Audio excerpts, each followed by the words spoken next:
Yeah, we just had our 40th anniversary, so I happen to believe in long-term relationships. Wow.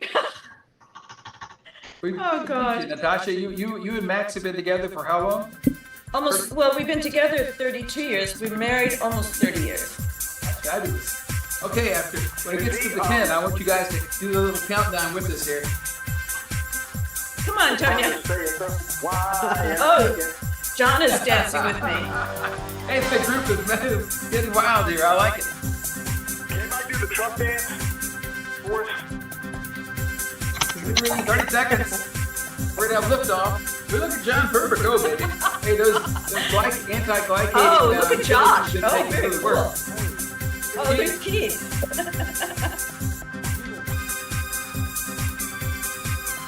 Josh. Josh is the winner of the... All right, we're getting ready for 10. Okay, 10, 9, 8, 7, 6, 5, 4, 3, 2, 1. Hey! Okay. Bravo! Good work, everybody. Oh, I'm worn out. Me too.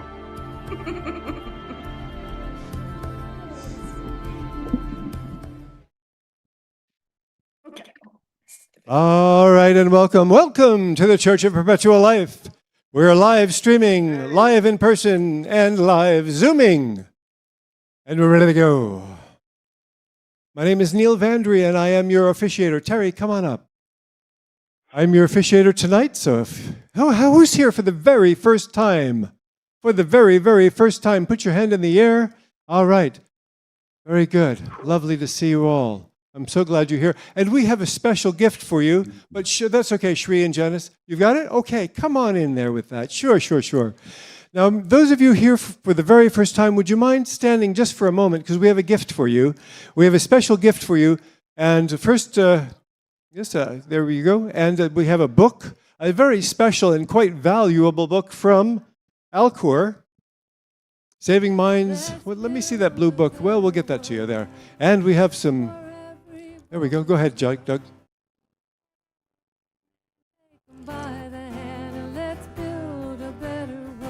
Yes, that's fine. We are one big family, and we are the human race. A proper greeting, if you will. Now, we have a gift for you, and it's not just a little necklace, but we actually have a book and a pair of sunglasses. Not that you need the sunglasses at the moment, but the book I think you'll enjoy.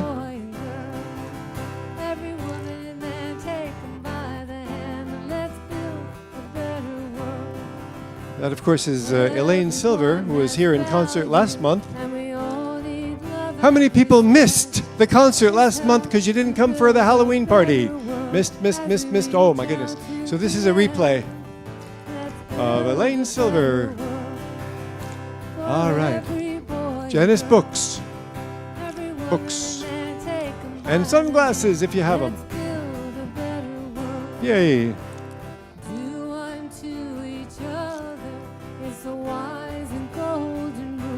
Every new person gets a free book and sunglasses. Okay.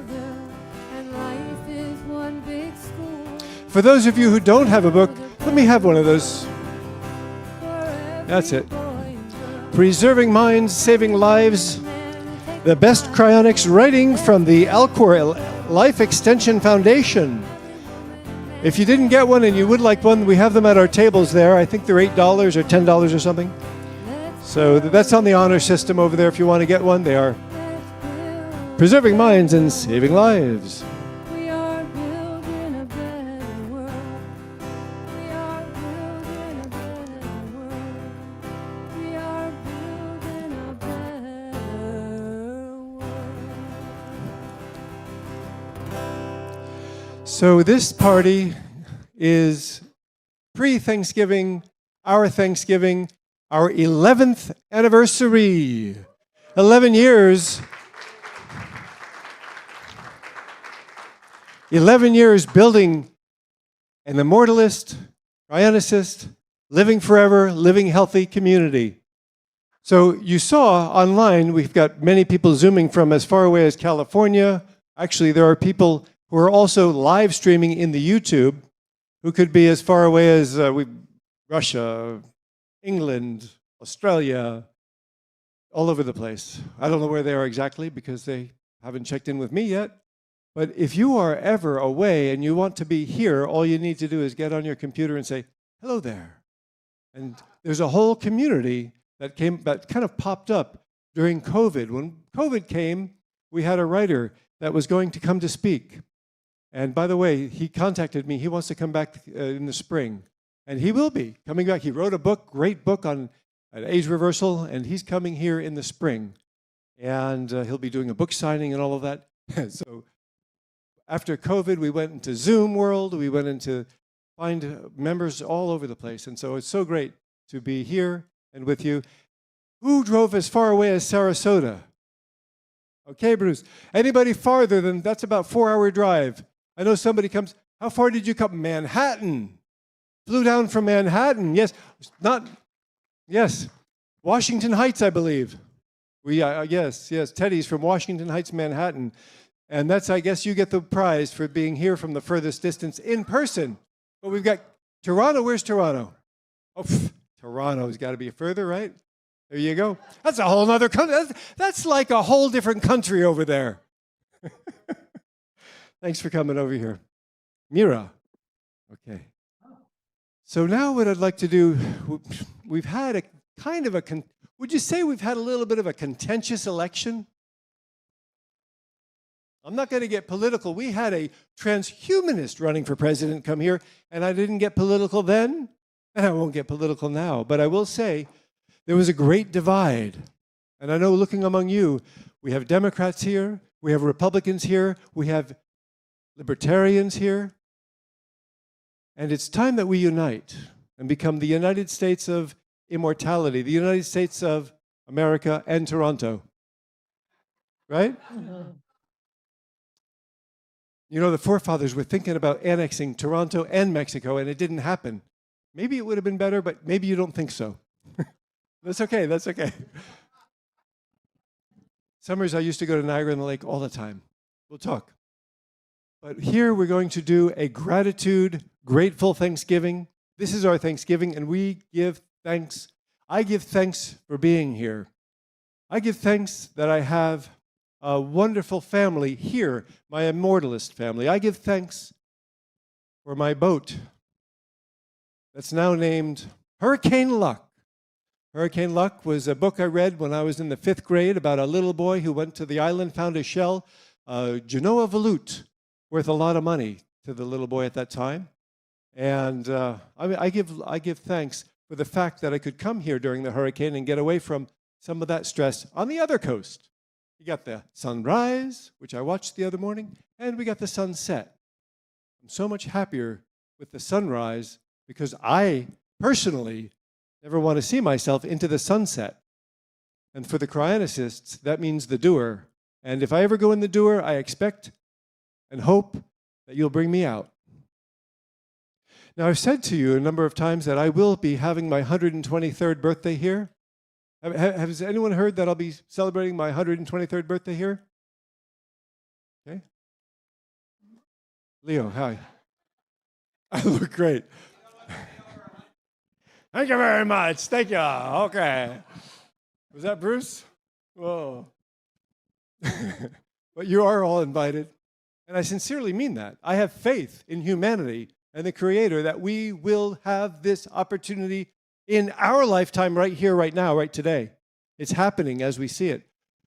A year ago, we had Ray Kurzweil, the most accurate predictor of the future, say that the singularity is nearer. The singularity? Anybody not know what the singularity is? It's okay not to. It's okay. We have a book out here that he gave away, and you can perhaps still get, that the singularity is nearer. For those of you interested in what that means, talk to me after the service. I'm happy to share what I know about that. But really, Ray Kurzweil and Charlie Camp are the people to talk to about that, I believe. I'm glad to have you all here, but I'm also grateful for the fact that I have enough to eat. I've got new threads from my wife, right? My wife dressed me today. And I'd like to know what you are grateful for.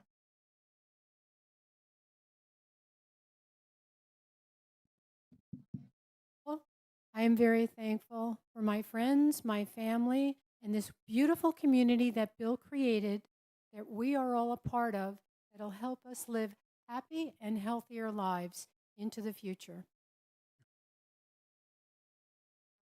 My name is Shri, and I'm very thankful to be part of this family since 3 years now. And I'm thankful for all of you to be here.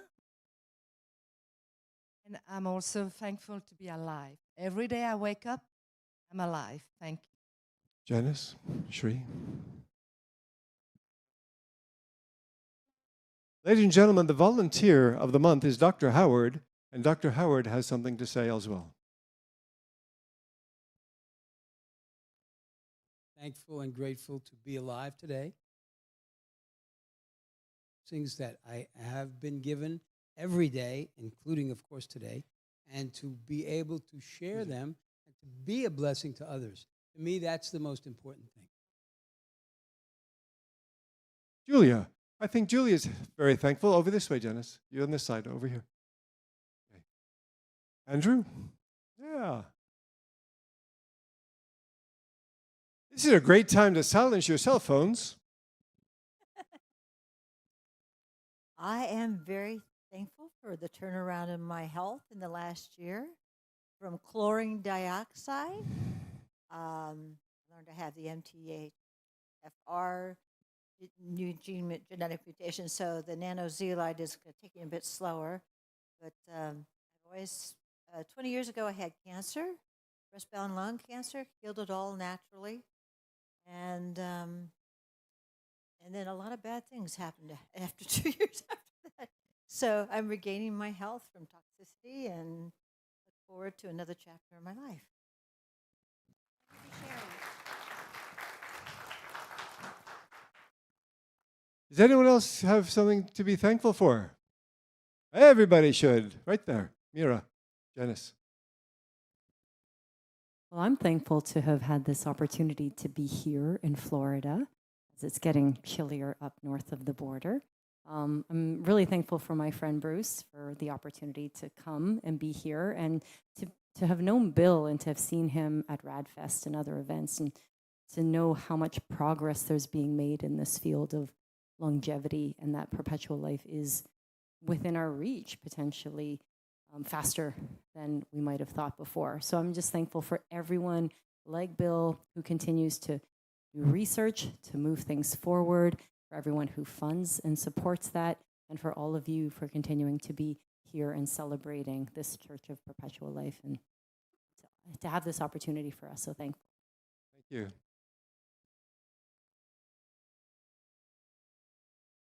Don't worry, we have to let the people all over the world to hear what you're thankful for. Go ahead. There you go. I'm so sorry. That's okay. I'm thankful we have a new president. America is going to be great again. Okay, so this is a no political, 000 political zone, okay? Okay, sure, you want to be thankful. I appreciate that. Oh, I'm trying to get past the political, right? Of course we're thankful for these things, right? I'm thankful. I'm hopeful. I'm not thankful, but I'm hopeful. Can I say this? That we've got the FDA and get a better system going? Okay? But I'm not being political. Let's not be political tonight, okay? Let's keep this as a unifying thankfulness and hopefulness. Last call. Be careful, Mr. Pizza. My name is Michael. I go to many, many church events during the week. This is the nicest crowd and nicest people out of all the churches that I go to. Everybody is so friendly here. Love it. Thank you, and thank you for adding us to your collection of churches. Thank you. So we're all grateful, we're all thankful, and if you have anything that you're grateful or thankful for, you'd like to email me, I'd be very happy to hear that. Let's go ahead to the creed and the inspirational moment. The inspirational moment. Hi, I'm Dr. Peter Dreyer, and for all of you that are new here tonight, I urge you to get to know some of our regular members, because all of them are practicing life extension, and everybody's doing it a different way. Even the young people are taking care. I took care of my mother for the longest. She had dementia for the last 15 years. I meant to bring flowers, but I was going to spill the water. She died last Thanksgiving. And so how many of you are, show of hands, how many of you are taking care of an old person, a parent or a spouse? Show of hands, who's doing that? Oh, I would have thought more. How many of you are taking care of old people professionally as a doctor or a nurse? Okay. Just interesting. My other question is, how many of you have heard of progeria? Progeria, a handful. How many of you have heard of lamin A? No. Well, anyway, religion is about knowledge, right? I mean, the original Bible was written 3,000 years ago, the Old Testament. And the whole idea of it was there's two ways you can learn stuff. You can learn stuff from getting advice from a knowledgeable person, or you can experiment and find out. So, for instance, stepping off a cliff, what will happen to you? Well, you can ask the old man, and he'll say, yeah, if you go off the cliff, you'll die, so don't do it, stay away. Or you can jump off the cliff, and halfway down, you'll realize what's going to happen. So for that reason, we created religion, which is a book of wisdom. And if you look at the Bible, even though it's a bunch of stories, they're educational stories. And much of the medical advice in the Bible is very accurate. In fact, I'm hard-pressed to find anything that isn't medically verified. So that's how we as a church, we are continuing to give good advice, good knowledge. And that's what makes us a religion, not something else, right? And so I realized the Bible, they stopped in 400 AD, they stopped adding to it because they said it's just getting too big and we're going to stick with the old stuff, nothing new. Almost everything we talk about here is new knowledge of the last few years or last 10 years, the last 20 years. So we're creating our own modern Bible. And we have to have a creed, kind of a mission. And I think our mission is the same as Christian, Judaic, Christian, Muslim, all those Western religions are all based on the Old Testament. Over in Asia, they have Buddhism and Shintoism, and then of course the Indians. But all of them are based as a book of knowledge and training. Now, one of the things that the Western religion did that I think was total genius is they decided to gather as a group and have a speaker. So I could tell you my knowledge, but if I did it one-on-one, my voice would be worn out before I got through the second row.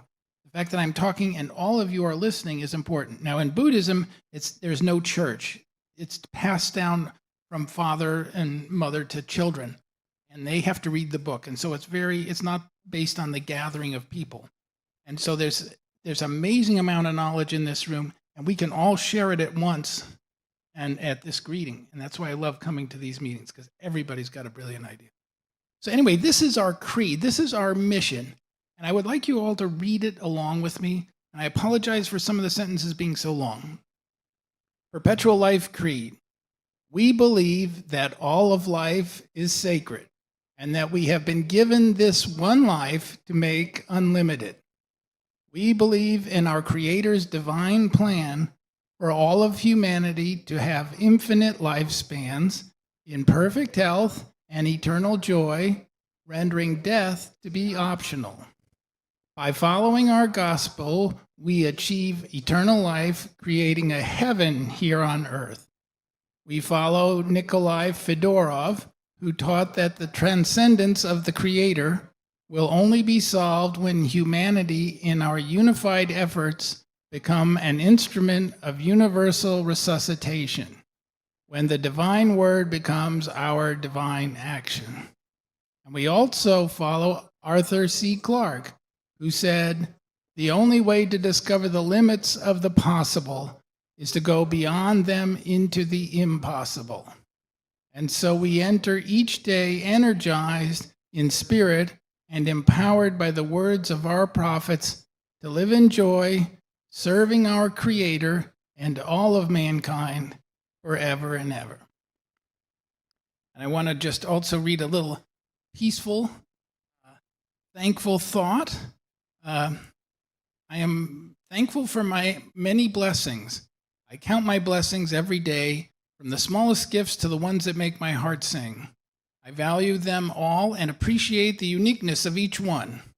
I am grateful for my family and friends, for people who support me no matter what.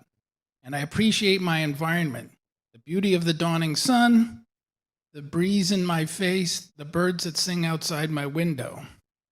And I add to my gratitude list, as I add to my gratitude list, my heart expands. Giving thanks opens the way to abundant blessings of healing, prosperity, and harmony. As I think of my blessings and give thanks for them, I deepen in joy and appreciation for my life. The bounty and beauty of the world around me magnify and multiply blessing by blessing, and therefore I am grateful. So without further ado, we're going to have our speaker. Oh, not you're next. Okay, good. Thank you, Peter.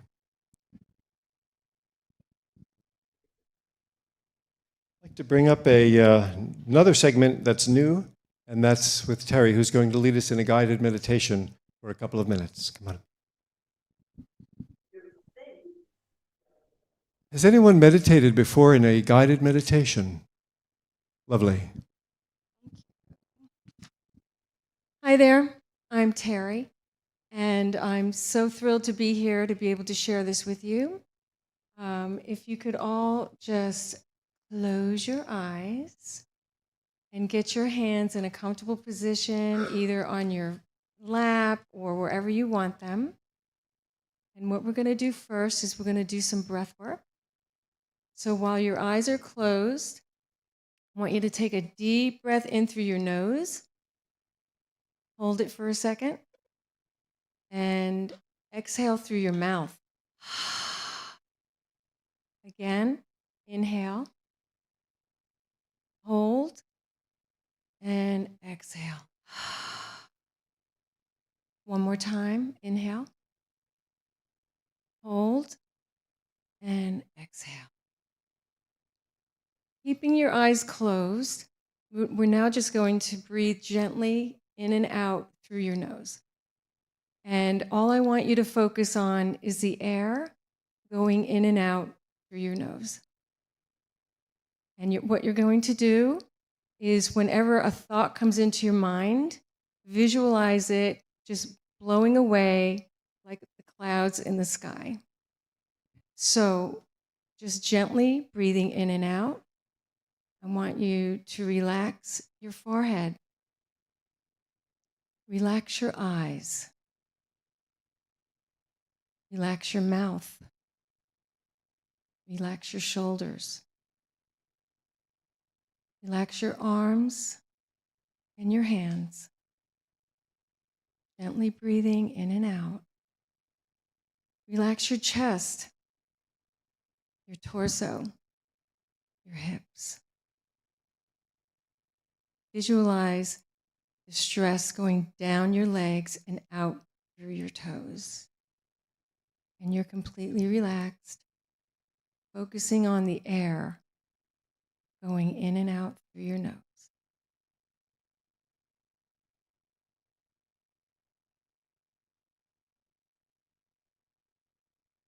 Take another deep breath in. Hold. Exhale out. Hands in prayer. May the divine in me honor the divine in all of you. Namaste. Thank you.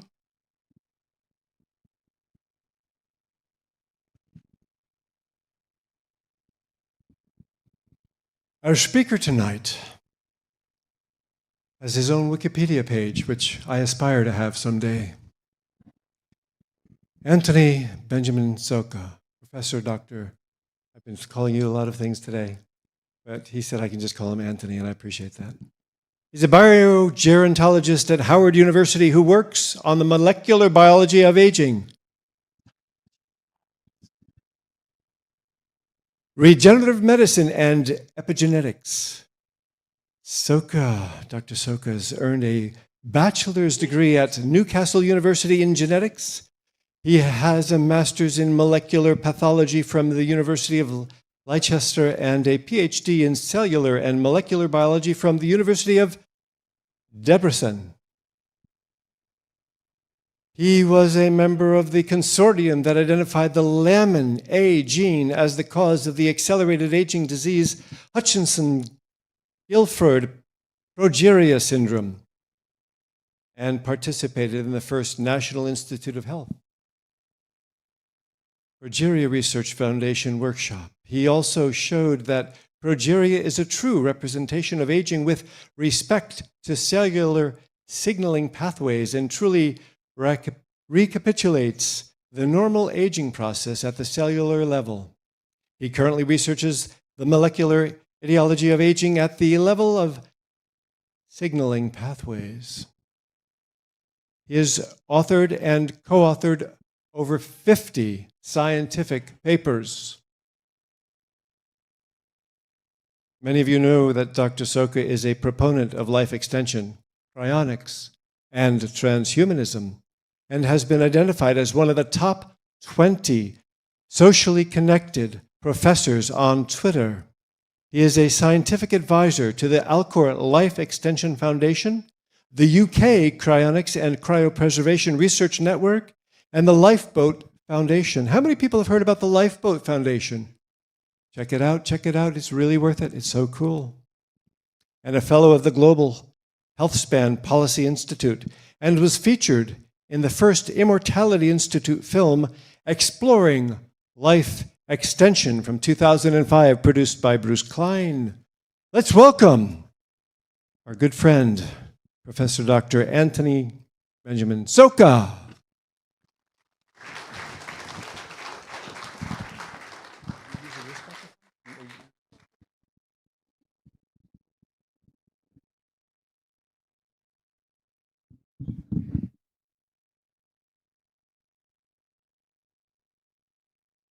Is this, okay.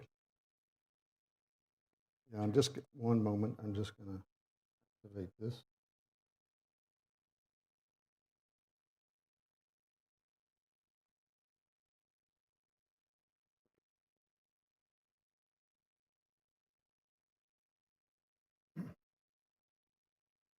So, yeah, thank you, everyone. Thank you, Neal. Thank you, Bill. Thank you, Janice.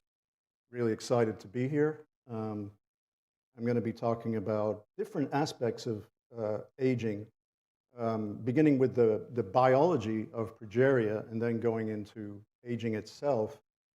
And then in the latter part of the talk, I'll be going into like more of a deep dive into the philosophical aspects of aging. And it was kind of a nice coincidence. I didn't realize that you had Nikolai Fyodorov in your creed. I wasn't aware of that, and I will be talking about him and his philosophy towards the end of the talk. So it's like a nice coincidence. So as I said, it's divided into three sections, this talk. The first part is about my the way I got into aging, studying it. And that, for me, that was through studying progeria. That was my entry point. And then that took me to cellular senescence, which I believe is what I call the causal nexus of aging. I'll explain what I mean by that. And then I'll segue into sort of broader aspects of aging, the theoretical aspects, which I believe strengthen the fact that progeria is truly aging. I'll talk about something called the Weissman barrier. I'll explain why I believe aging is what I call a meta-disease. So there's that sort of dilemma that you're probably aware of. Do we call aging a disease or not? I believe there's a solution to that by viewing it as a meta-disease. And then I'll delve briefly into what I think we can do about it currently. And then in the third part, I'll go into the philosophical implications, as I mentioned, touching on the simulation hypothesis and how that applies to our current situation. And also Fyodorov, Nikolai Fyodorov, and his hypothesis of the common task, or his directive of the common task, and how we can sort of merge the simulation hypothesis and the common task into like a broader mandate, perhaps. So first of all, this part one, my personal story of studying aging. So when I got into studying progeria, there was an idea around that can be put as a question, like, has nature given us clues as to what was causing aging? This was like the late 90s, early 2000s. And, oh, excuse me. So the idea was, can we learn something about aging from studying progeria and related disorders? And there's actually a whole class of diseases known as accelerated aging syndrome, which you see listed here. Hutchinson-Gilford is the one at the top. That's the one I studied, and that's the most well-known. It's the most severe form of progeria, and it basically dramatically accelerates aging. And the idea was, like, by studying these diseases, can we learn something about aging that we would never have thought of before? Like, is there something really unique there that would really just take us into a new dimension of understanding aging? That was the hope. And some people believe that. Some people believed, oh, it doesn't really have much to do with aging. There was a lot of different opinions. I believe now, I think it doesn't actually say, it doesn't tell us anything hugely unique. Like, there's nothing like truly that we would never have thought of. No, that's not the case. But on the other hand, I believe these diseases in Hutchinson-Gilford have taught us something very important as well. And that is sort of how I view science now, that you know, we all make hypotheses, we test them, and our hypothesis may not be confirmed. Like, we may not get the answer, but we still can gain a huge amount of knowledge doing those experiments, new knowledge. That's basically the basis of empirical science. So I believe that we did learn a lot from progeria. What did we learn? I'll answer that as we go forward. So this is a mother and child, and you can see that her son kind of looks in many ways older than she does. So this is a very typical presentation of progeria, dramatic aging, like profoundly accelerated aging. And it's important to realize that this is not just something that looks like aging. So we're seeing heart disease, arthritis, joint dislocation, muscle loss, aged skin, hair loss. I mean, basically everything that we associate with aging, but at a dramatically accelerated rate. So children with progeria look like this at younger than 10 years old. I mean, it starts in infancy, basically.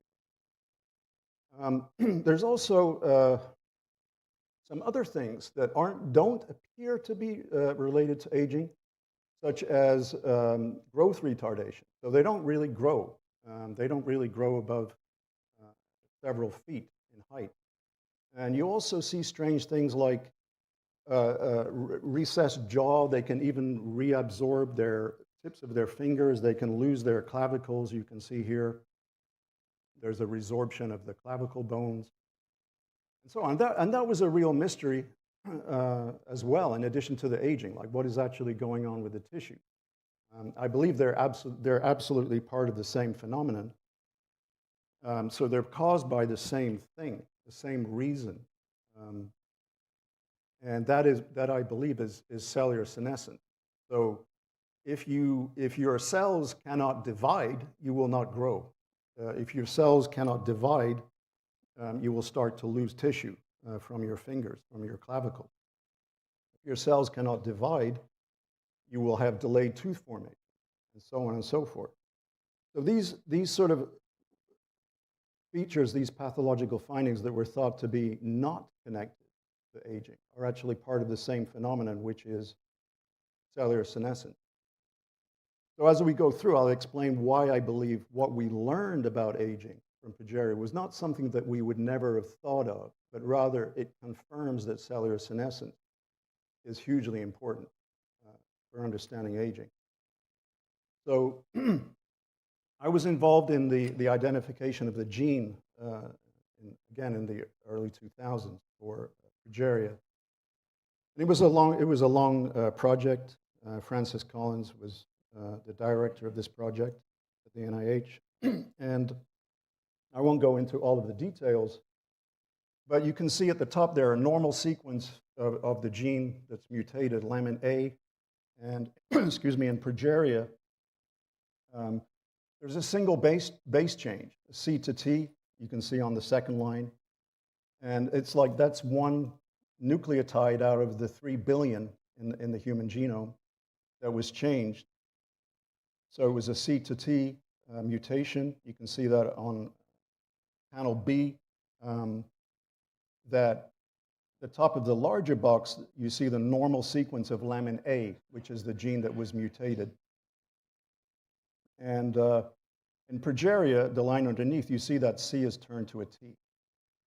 And what that does is it doesn't actually, oddly enough, it doesn't change the protein sequence, but it changes the splicing of the gene. So on the lower panel where it says exon 11, that is exon 11 of the lamin A gene. And that nucleotide change causes the gene to splice in the middle of an exon 11, that it should not be doing. So it basically splices out 150 nucleotides from that exon. And that leads to 50 amino acids being deleted from the protein. So the net result is you have a protein that is being produced in Progeria that is missing 50 amino acids. And that has consequences for the cell. So the first thing we saw right away was that in cells from patients with Progeria, that you get this distortion in the nucleus. So this down here is like a normal human cell nucleus. This is stained for lamin A. So this on the bottom panel is the normal cell. The very bottom one is the normal cell. You can see it has like a nice round oval nucleus. The green is staining for lamin A, which is the protein that's mutated in Progeria. And the red is staining for DNA. And on the right, you see them merge together. So what we saw right away was that this lamin A mutation, and the upper three rows are Progeria cell lines, that it causes this profound distortion in the nucleus. So you see this irregular shape and irregular nuclear membrane, which is you don't really see that in any other disease. Like it's a unique finding. So that was like, let me put this in context. This was very soon after identifying what the mutation was in the disease. So we wanted to test out how that might lead to aging, testing different things. So in the next few slides, I'll show you other types of damage that we detected in the cells of Progeria compared to normal cells. It was really just kind of an expedition to try to understand, like, why, if we mutate this gene, this protein, do we get Progeria, accelerated aging? And various types of damage were found. So this is like a distortion in the nucleus. We also saw impaired DNA double-strand break. So the two columns on the left are normal cell lines.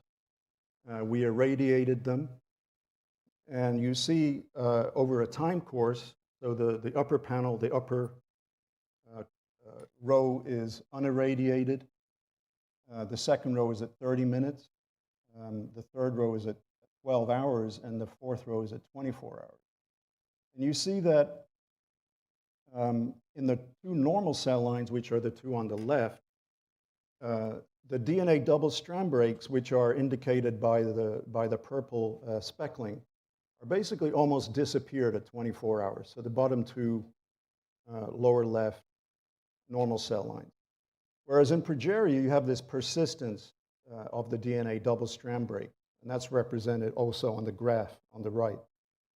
So the progeria cells are basically not repairing their DNA double strand breaks efficiently at all. And there's even a kind of a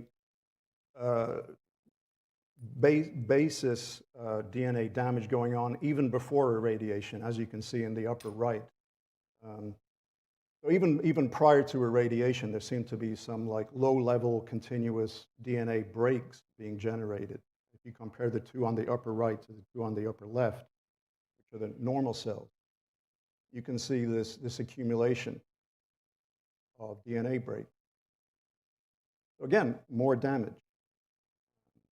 We also found that if we put progerin, which is the mutated form of lamin A, into normal cells, that we could accelerate telomere loss. So this is staining for telomeres, DNA specific to telomeres. The right is a control cell, the left is a progeria cell. We stain them with the telomere marker, put them through what's known as a FACS sorter. And it turns out that if you put the mutated lamin A into normal cells, you can actually accelerate telomere loss. So again, another form of damage, another form of DNA damage. We also found epigenetic changes. The upper panel is a control cell line, stained for lamin A on the left. Oh, yeah, excuse me, I've got two. So this is this is staining for epigenetic changes. We see on the left a normal cell line. The upper left, excuse me, is a normal control cell line, stained for lamin A in red. The green is a marker for what's known as heterochromatin. This means genes that are DNA that is compacted down and is not expressing genes. And you need a certain amount of heterochromatin in normal cells. Like you don't want all the genes being expressed. You don't want everything being activated. You need a certain amount of heterochromatin in normal cells. So you see that in the upper middle panel. There's a green staining there. And then the merging of the two is on the right.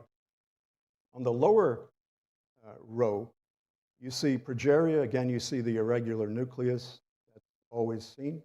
But you also see a loss of heterochromatin, which what that means is genes are being expressed that should not be expressed. If you lose heterochromatin, you get something called euchromatin, which means the genes are being activated that should not normally be activated.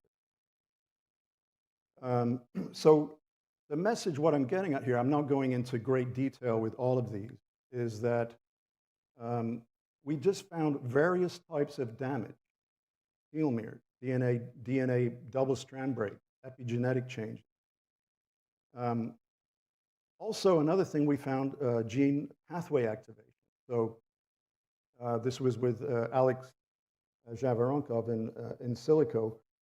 If you look at progeria cells, you look at the activation gene expression pathways, they resemble more old and middle-aged cells in terms of their gene activation pathways than they do resemble younger cells. Even the pathways are changed to an older pattern. So what does it all mean? What is it telling us? There's various types of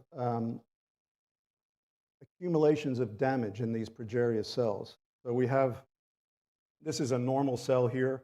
Lamin A is usually lining the outer edge of the nucleus. So it laminates the cell. That's the origin of the term. And basically, it's causing all kinds of different damage inside the nucleus. It's changing gene expression and epigenetics, causing DNA repair defects. causing apoptosis, damaging telomeres. So at this point, it doesn't really tell us anything that we would never have thought of before. There's nothing like that jumps out, oh, we would never have imagined that. But what it does show is that, or I'll get to in a moment, is that the cells in progeria are becoming senescent very early. And you find that with all of the accelerated aging diseases. So in the earlier slide, I showed a list of different diseases, so-called accelerated aging diseases. And those are not caused by lamin A mutation. They can be caused by mutations in different genes, RECQ, DNA repair enzymes, and so on. So they have a completely different cause, a completely different etiology, but you get a similar outcome, like a similar phenotype at the end, a similar result, despite different mutation. What they all have in common is that in these diseases, you get dramatically accelerated cellular senescence. So you don't necessarily get exactly the same type of damage in each disease. But in all the cases, that damage leads to cellular senescence. And you're probably familiar with this idea of the Hayflick limit, that cells, human cells, or any mammalian cell will eventually senesce. So this is on the x-axis, we have the number of cell divisions. Y is proliferative capacity. Over time, the cells will lose their ability to divide. They will literally stop dividing. The only cases where that can be bypassed is in cancer. So some cancer cells can reactivate cell division. And that's what gives cancer cells their immortality, and that's what makes them so difficult to deal with. And the other case where you see this infinite replicative lifespan is in germ cells and embryonic cells. So they do have the ability to bypass this Hayflick limit. But the point here is that in the accelerated aging diseases, you get this dramatic decline in cell division, way more profound than you would see in a normal human being, greatly accelerated. And this is another experiment we did to prove that the progeria cells have increased levels of early senescence. This is staining for a marker. It's called senescent-associated beta-galactosidase. And you can see on the two cells on the left, the two cell lines on the left, staining for this marker of senescence, that you see it very early in the progeria cells. Whereas in the normal cells on the right, the two panels on the right, you do not see this marker. And this has been replicated many times. We know this is a fact. I've grown progeria cells in culture, and they literally stop growing very quickly. Like they're almost impossible to grow. You can grow them a few population doublings, and then they cease. And it's also been shown for other premature aging diseases. So the causes are, I want to emphasize this point. The causes are slightly different for each of these diseases, but the outcome is the same: senescence and dramatically accelerated aging. So this led to the conclusion for me that lamin A, the gene that is mutated in progeria, is regulating senescence. So you're basically starting out at the top there. You have this nuclear lamina distortion, disorganization, which is what the protein is doing. And then that causes all these other consequences that I've been talking about, some of which I've mentioned through those different experiments. But they all converge, they all lead to the same endpoint, which is senescence. And I was looking at this picture sometime later, after all these experiments, with the knowledge of what we saw. And what struck me is, when I look at this picture, what I see in the child with progeria are visible signs of cellular senescence, like macroscopic representation of cellular senescence. So you can see a massive depletion of fat cells, adipocytes, loss of hair follicle stem cells. You see loss of muscle. You see loss of other tissues. You see loss of bone.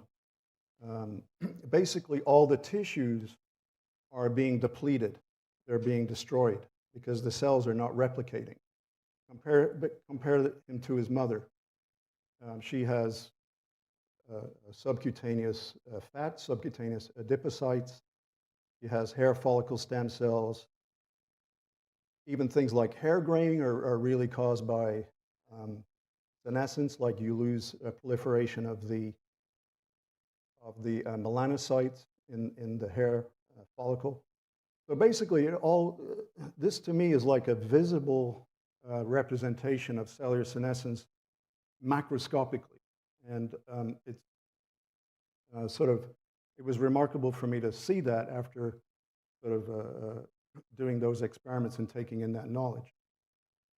So that's what I believe is happening with progeria. That was the lesson for me. So there wasn't something, as I say, incredibly unique that we would never have thought of, but everything pointed to cellular senescence, which again wasn't exactly the answer we wanted, perhaps, but it's still like a profound insight. But what if we compare progeria to normal aging? In progeria, on the right there, it's caused by a mutation in a gene, lamin A mutation.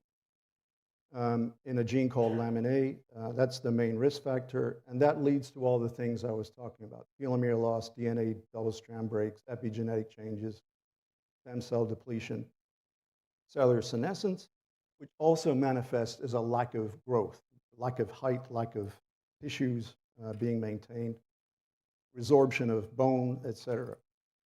In normal aging, we also see that, actually.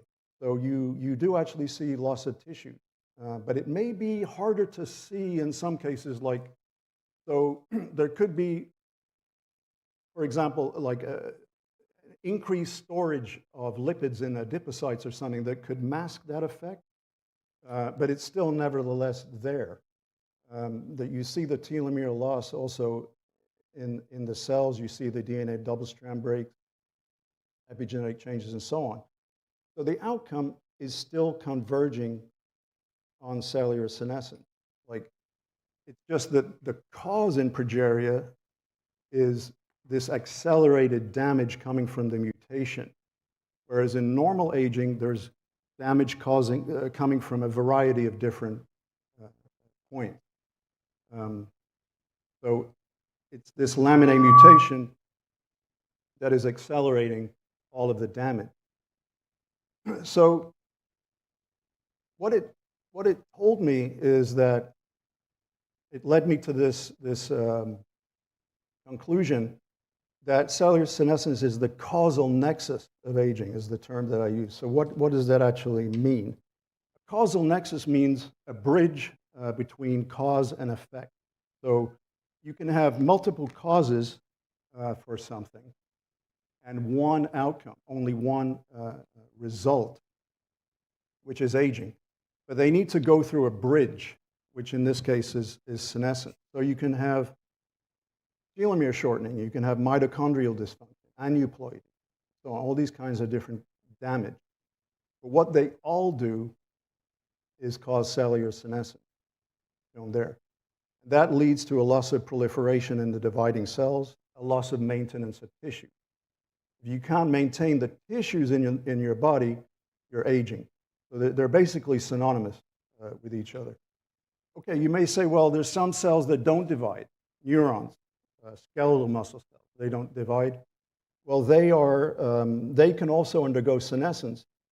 They acquire something called the secretory phenotype, the senescence-associated secretory phenotype, also known as SAS. So they're not necessarily they're not losing proliferation because they weren't proliferating, but they still undergo changes. They still become senescent. So this is the term I came up with. The causal nexus is synonymous with senescence. Senescence is synonymous with the causal nexus. And basically, it's the bridge between all of this damage that's occurring, which is dramatically accelerated in progeria, but leads to the same outcome.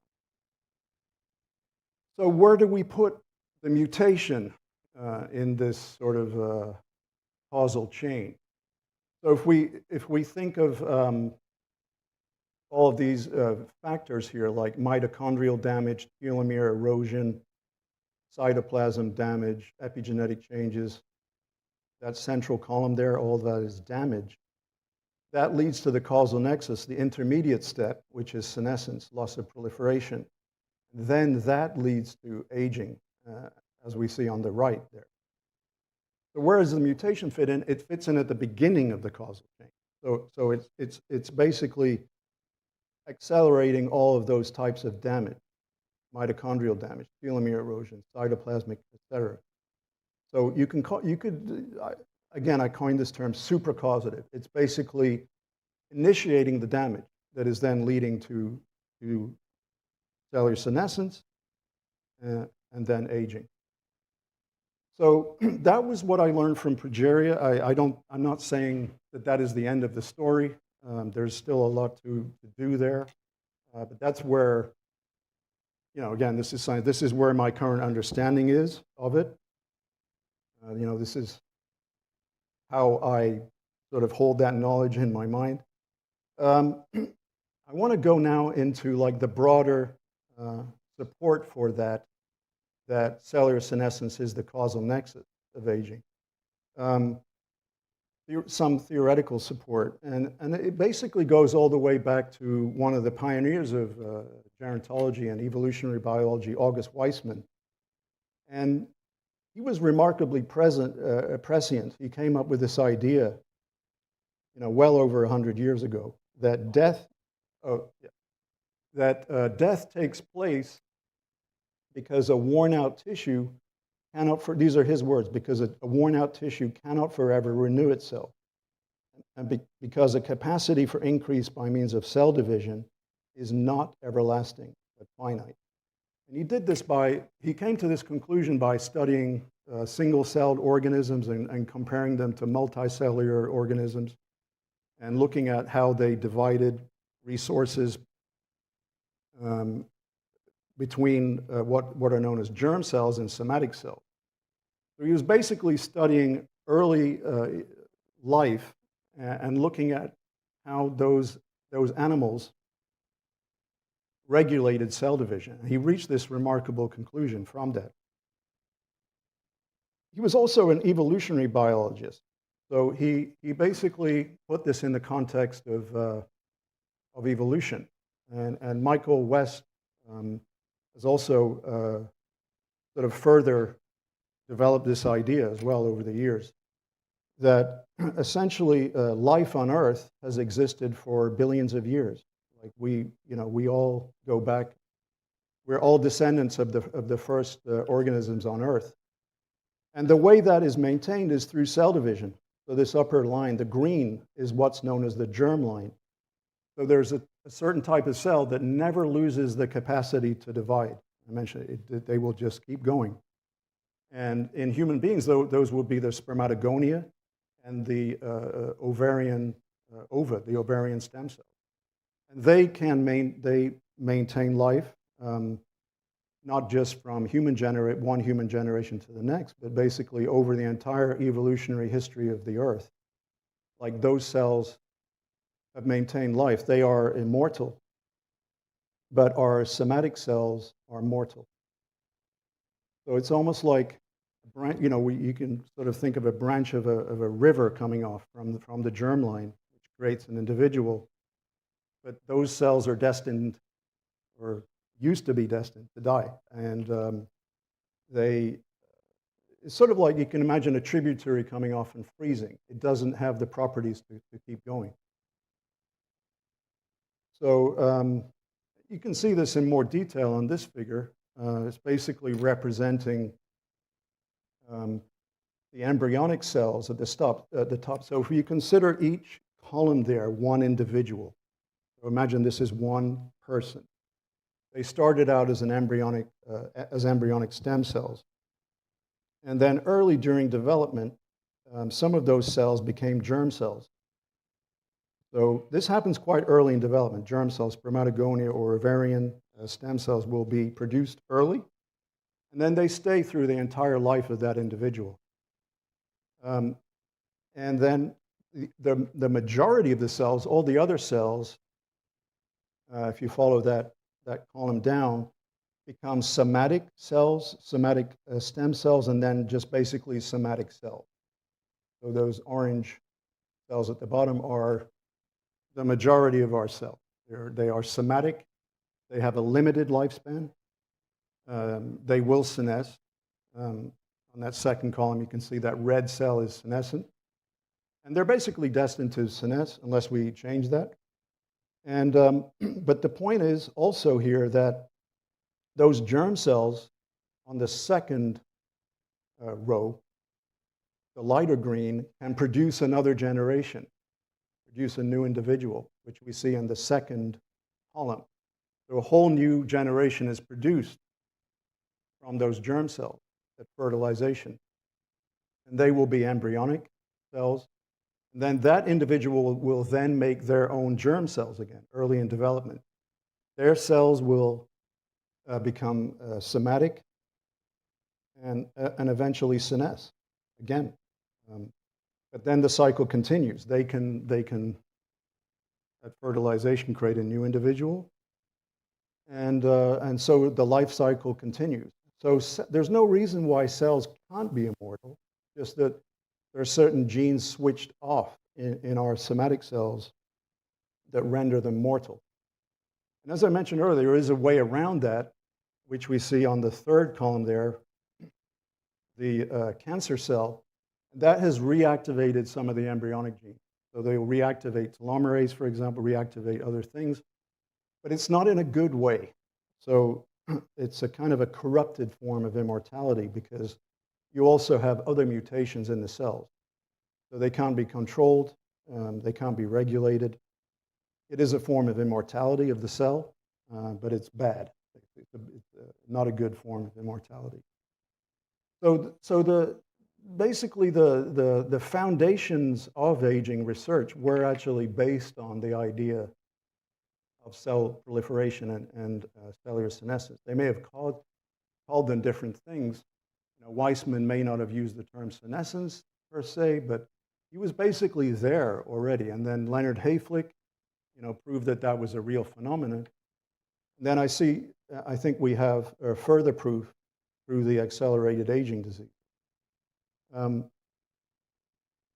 Switching over a little bit into like how we understand or how I view aging currently. So this is not directly related to Weissman, but if we are considering an individual, you can kind of stratify aging into different layers, different levels.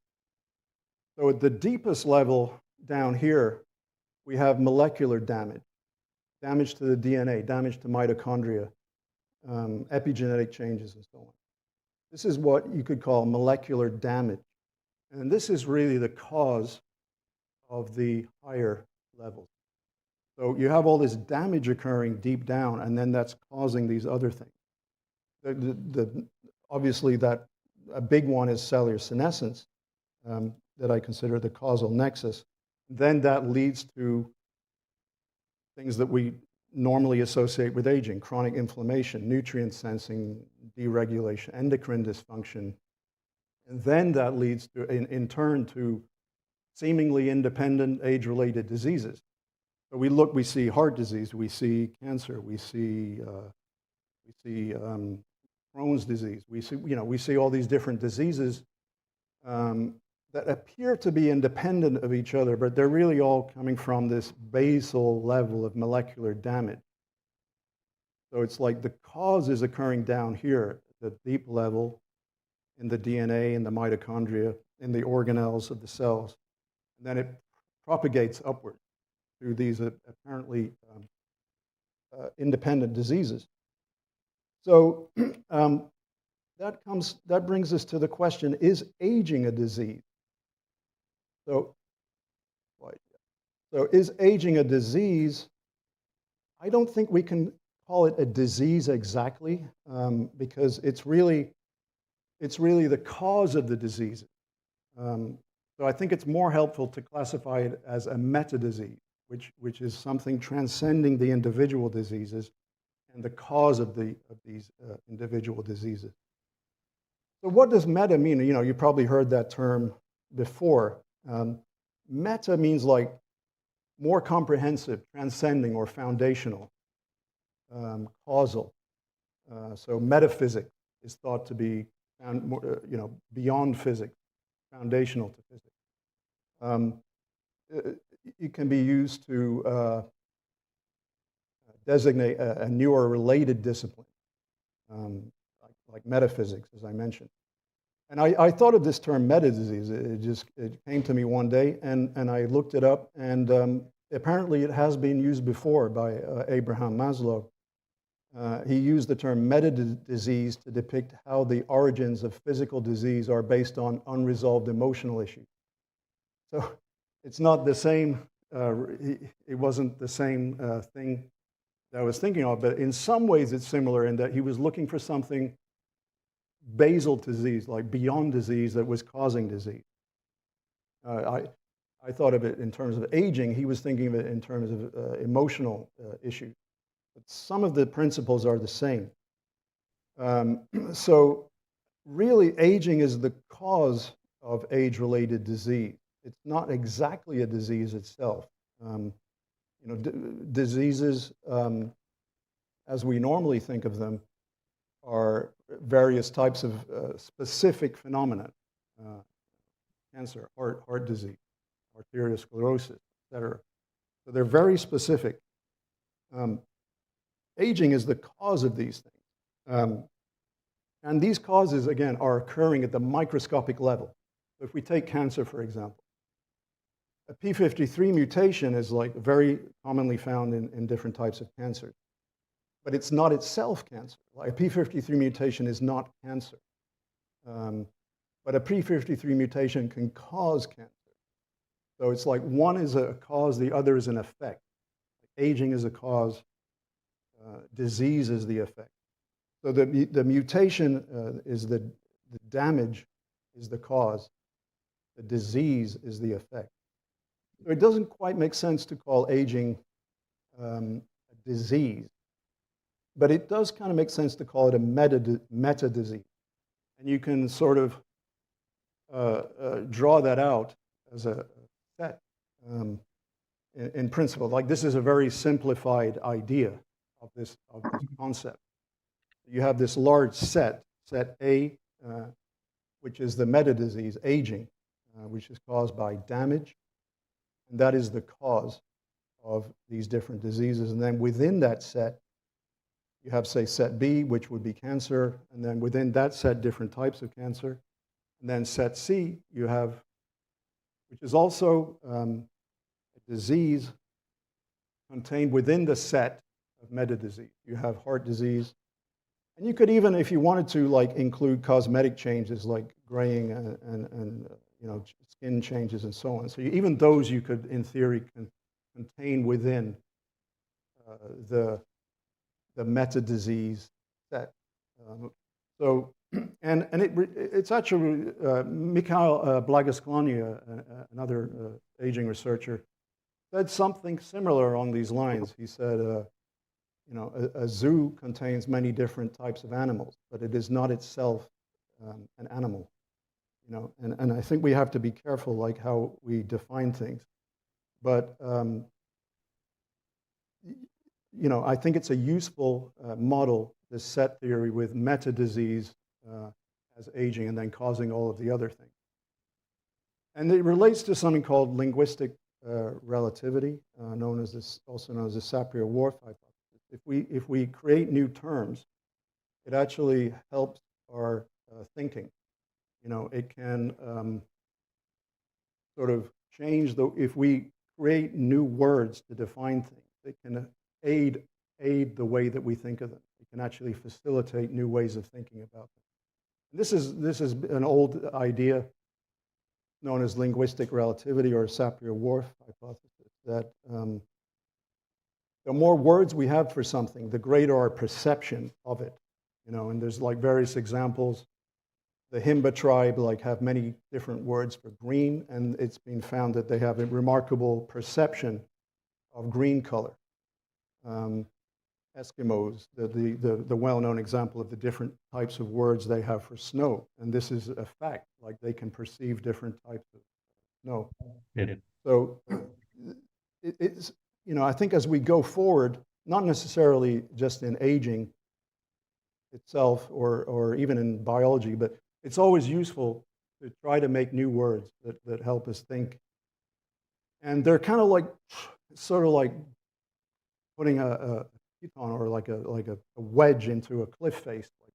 Boom, this is a new word. We're going to define it, and it's sort of like knowledge is sort of like climbing this cliff. We need new words to help us think, and it probably operates through synaptic plasticity. You create a new word, it probably causes some change in the synaptic.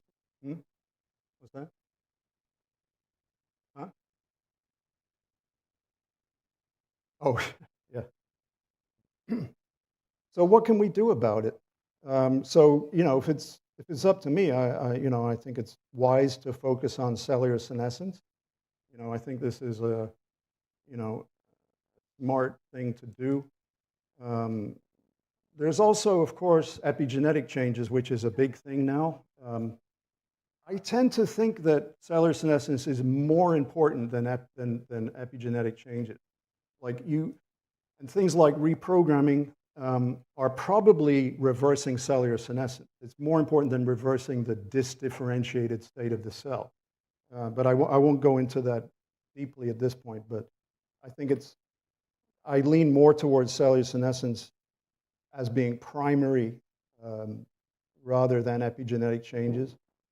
And in any case, when we are thinking about defeating aging, I think if we can focus on something like cellular senescence, maybe epigenetic changes too, but one or two, three possibly major mechanisms, then we can sort of fly over the walls of the maze. Each of those twists and turns goes to a different disease. You could spend years, decades trying to understand an individual disease, if ever, whereas you could just jump over the walls and get out of the maze simply by refusing to cooperate with the maze. You make your own rules. You define how you're going to get out. So I think reprogramming is a good way to go about this. As I said, I see it more in terms of reversing senescence than epigenetic disdifferentiation. And we've done some experiments ourselves at Howard, basically reversing, reprogramming progeria cells. So the upper panel there is staining for embryonic genes. So these cells started off as fibroblasts, just as totally somatic cells. And we're staining them for NANOG and OCT4, which are embryonic. So those cells have been reprogrammed. And you can do that not just with normal cells, but with progeria, even progeria cells can be reprogrammed. So I think reprogramming is a potentially very powerful technology. And again, I see it more as reversing senescence than epigenetic disdifferentiation, but obviously, epigenetics is important. I just haven't personally quite decided on it yet. However, we still we can reprogram. We can reprogram cells. That's becoming a well-developed technology, but that's not enough. Because we need to go further than that. And Bill is going to talk about this more, I believe. Basically, it needs to be applied in more powerful ways to regenerate organs. So we can reprogram, but we need to go up the scale. We can repair the damage. We can repair the molecular damage. We can lengthen telomeres. We can even eliminate cells with senolytics, which I won't go into. But basically, we can do all of this, but we need to regenerate organs. It's not just enough to reprogram the cells. We need to go up to higher scales on this stratified system. So that's about it for the progeria and aging itself. In this last third, I want to go into the philosophical implications of what this means to me, like what I think it means for humanity. And I want to start with the simulation hypothesis. I want to start with the simulation hypothesis. So you probably all heard of this now. Elon Musk has been talking about it, various philosophers, Nick Bostrom and others have been talking about this for some time. And it's basically the idea that all reality is including the Earth and the universe, it's basically a simulation of some kind.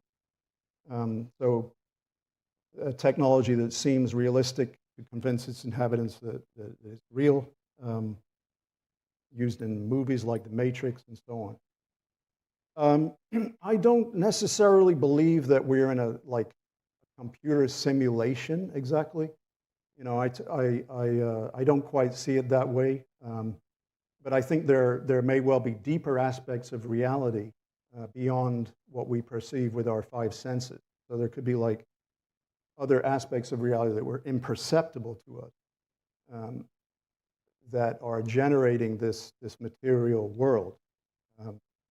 And if we consider it over time, if we consider the universe over a very large time scale, so this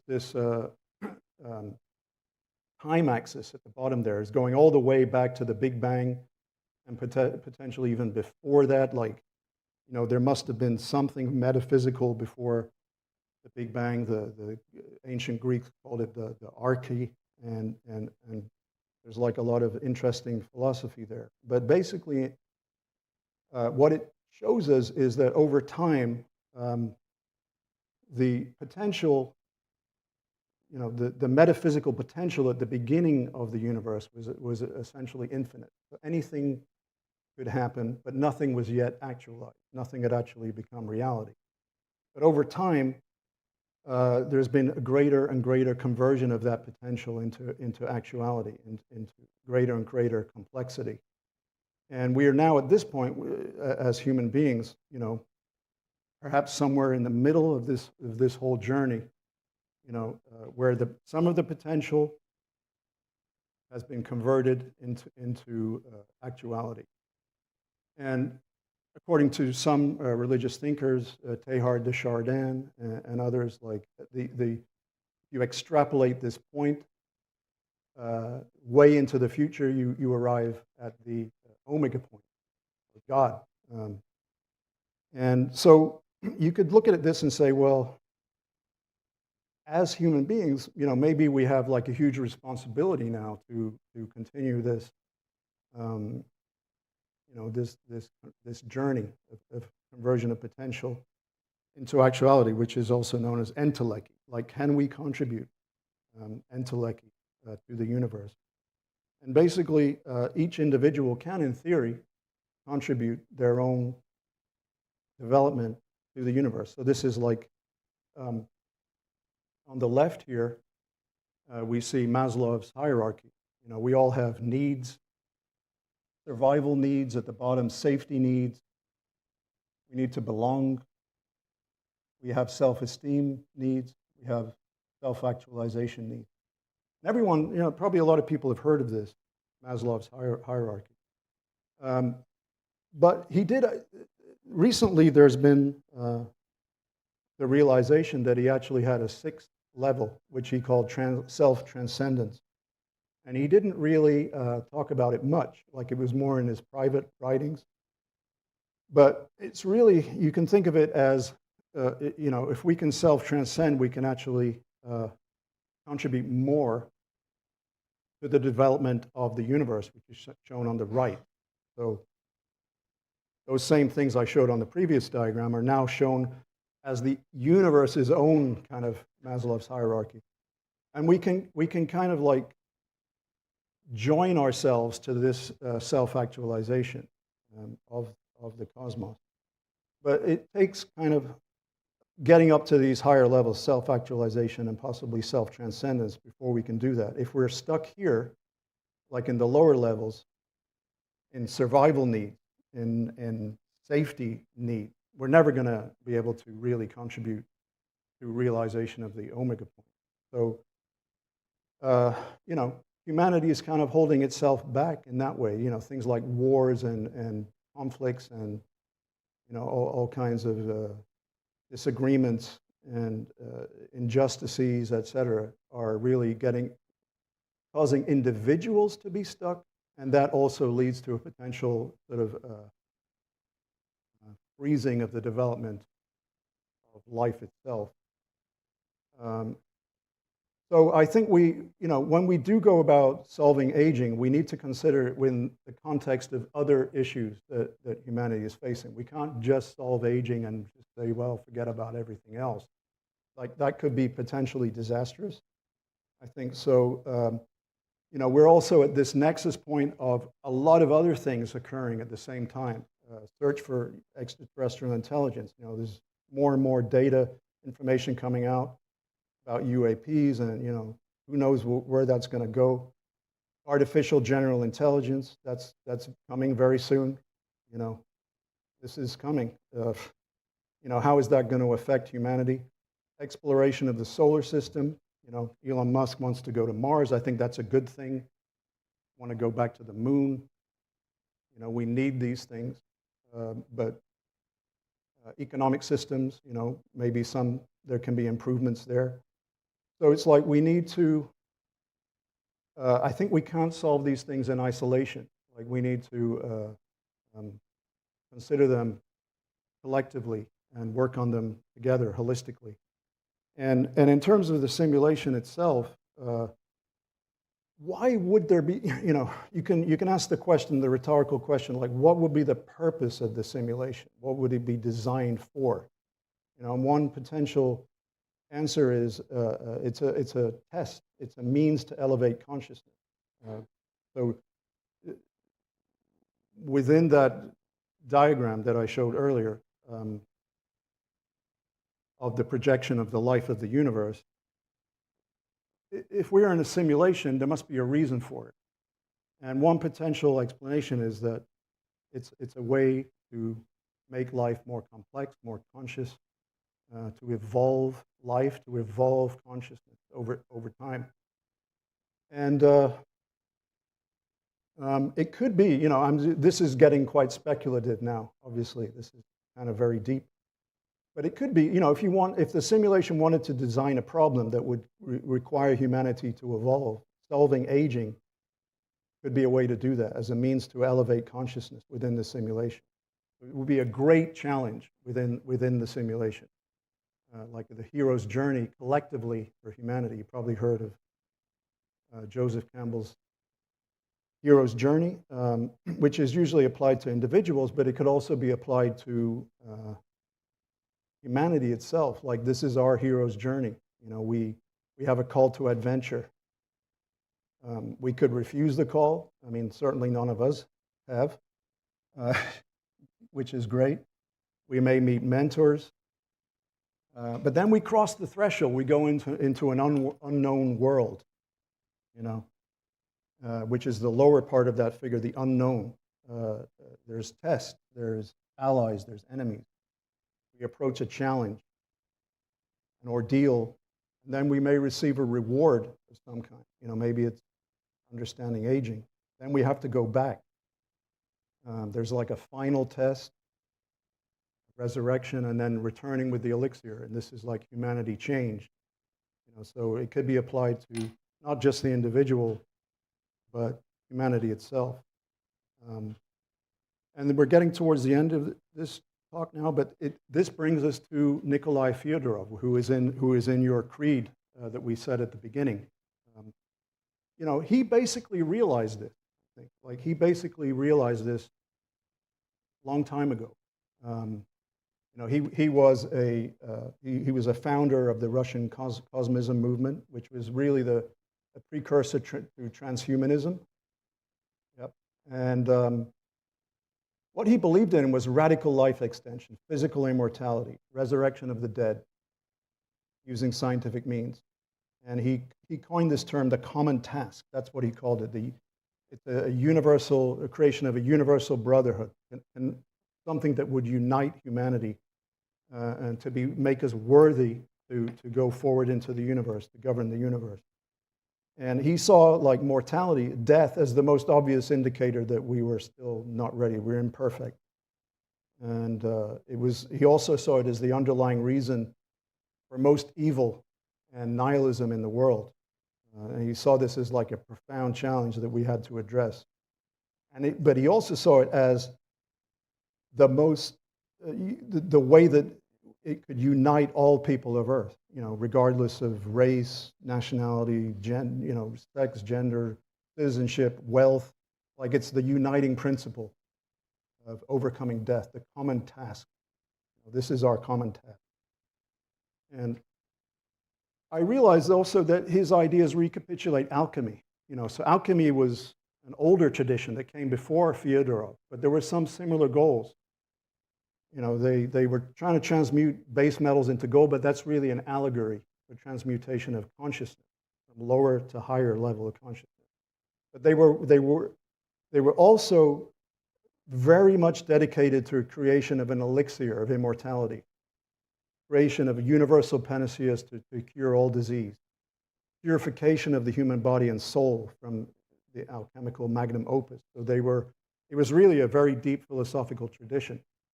And it actually has some parallels with the common task. And the Philosopher's Stone, of course, was also connected with alchemy. But it really represents enlightenment. The Philosopher's Stone, it's not like a stone. It's not a physical object. It's kind of an allegory for enlightened mind or higher intelligence, which may also be now, we may have beginnings of contributions from artificial intelligence to that as well, in terms of the Philosopher's Stone. So in practical terms, what does this mean? What can we actually do? What does it mean for us here? One thing is sure, like only 1 or 2 generations will ever have the choice to fight for immortality. Because in the past, it was simply impossible. In the past, the alchemists were born at the wrong time. Fyodorov was born they saw it in principle. They saw what was coming, maybe. They knew that our time would come, but they were born at the wrong time. So no matter how smart they were, no matter what their ideas were, etc., it was beyond them. Alchemists, all the other greats. And in the future, it will be solved. In a couple of generations from now, there won't be any fight. There won't be any challenge. So it's a very unique challenge that will only ever come, even whether it's a simulation or not. It doesn't really matter. It will, this challenge will only be now. And we can expand this figure a little bit. There may be like a super critical window of time in this, even within this narrow window, where the people that are born at the early stage of that time, of this window, have to do more. Like if they want to achieve physical immortality themselves, the individual, and this time scale is just illustrative. I put 50s, 60s on the left there. It could be different. I was actually discussing this with ChatGPT, and it came up with different. So, yeah. But what I'm getting at is, if those individuals here, for them to reach physical immortality, they have to do more than those individuals on the right. And the differences would be, for example, creating institutional changes, sociological changes, changing the world in different ways. Some of you here are doing that. But even people born later, they still have to make the choices they make will also determine whether they achieve physical immortality, lifestyle choices, development of technology, and so on. So there is some difference, but what is striking is success or failure could come down to a matter of months.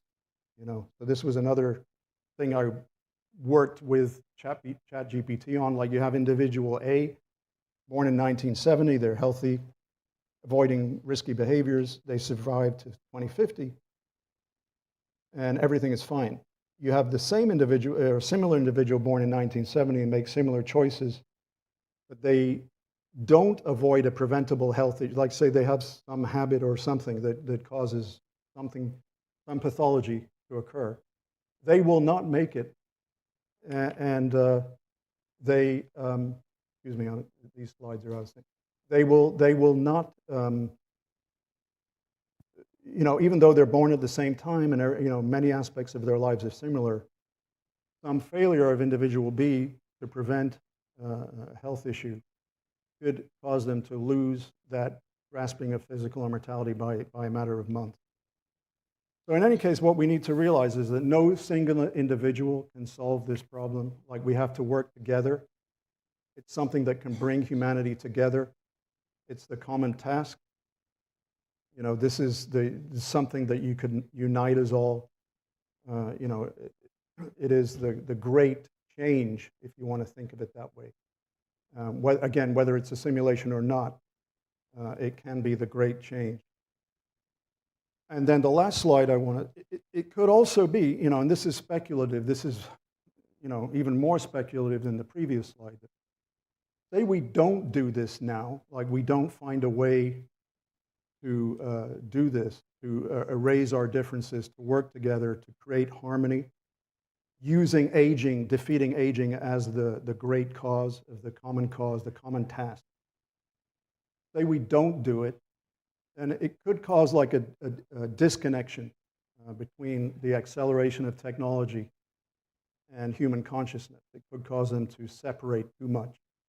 And we're kind of at this bifurcation point where we could literally destroy civilization if we don't elevate our minds. And we could go either way, and maybe the common task is the way to do that. Thank you. Thank you very much. We're going over the Q&A time, but can you do questions in the hall? Yeah. All right, ladies and gentlemen, Dr. Csoka, thank you. He flew all the way in from Washington, D.C. quite late last night, and we're so glad that you're here. I know many of you have questions, but hold them. He'll be meeting with you in the eating hall, the social hall, and be happy to answer any questions you have. Everybody online, if you have questions, just email me, and I'll connect you by email. Let's bring up now, before we do, we have compliments of Hoffman Cranix Financial Planning, the flowers of the day, the flowers of the month. We want to thank Rudy online, who, by the way, is our volunteer of the month online, Rudy Hoffman. And come on, Rudy Hoffman! And oh, by the way, ladies and gentlemen, he's giving these flowers to you as you leave. Please take a flower with you. Rudy said, take them away and have a flower, and happy Thanksgiving to you. Let's bring up the founder of the Church of Perpetual Life and my good friend, Mr. Bill Falloon. Bill.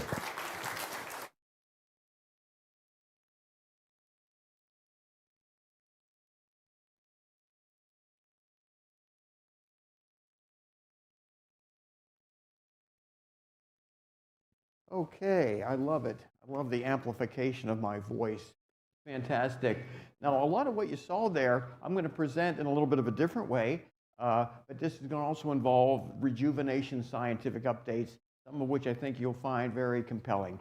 Let's go back to 1955. The most powerful man in the world suffers a massive heart attack. Dwight D. Eisenhower, president, World War II hero. This guy accomplished a lot. He was well respected, but his coronary arteries occluded through a massive heart attack. He was in bed for months. There was nothing they could do to unocclude his arteries, by the way. Back then, there was no stenting, no bypass surgery. Had a heart attack, lay in bed. Some people got out of bed. Some people died in bed. That was it. 1957, throws a stroke, and then he suffered for 14 miserable years with these occluded coronary arteries. They couldn't do a thing about either reopening the arteries or putting him on any kind of program to prevent him from continuing to occur.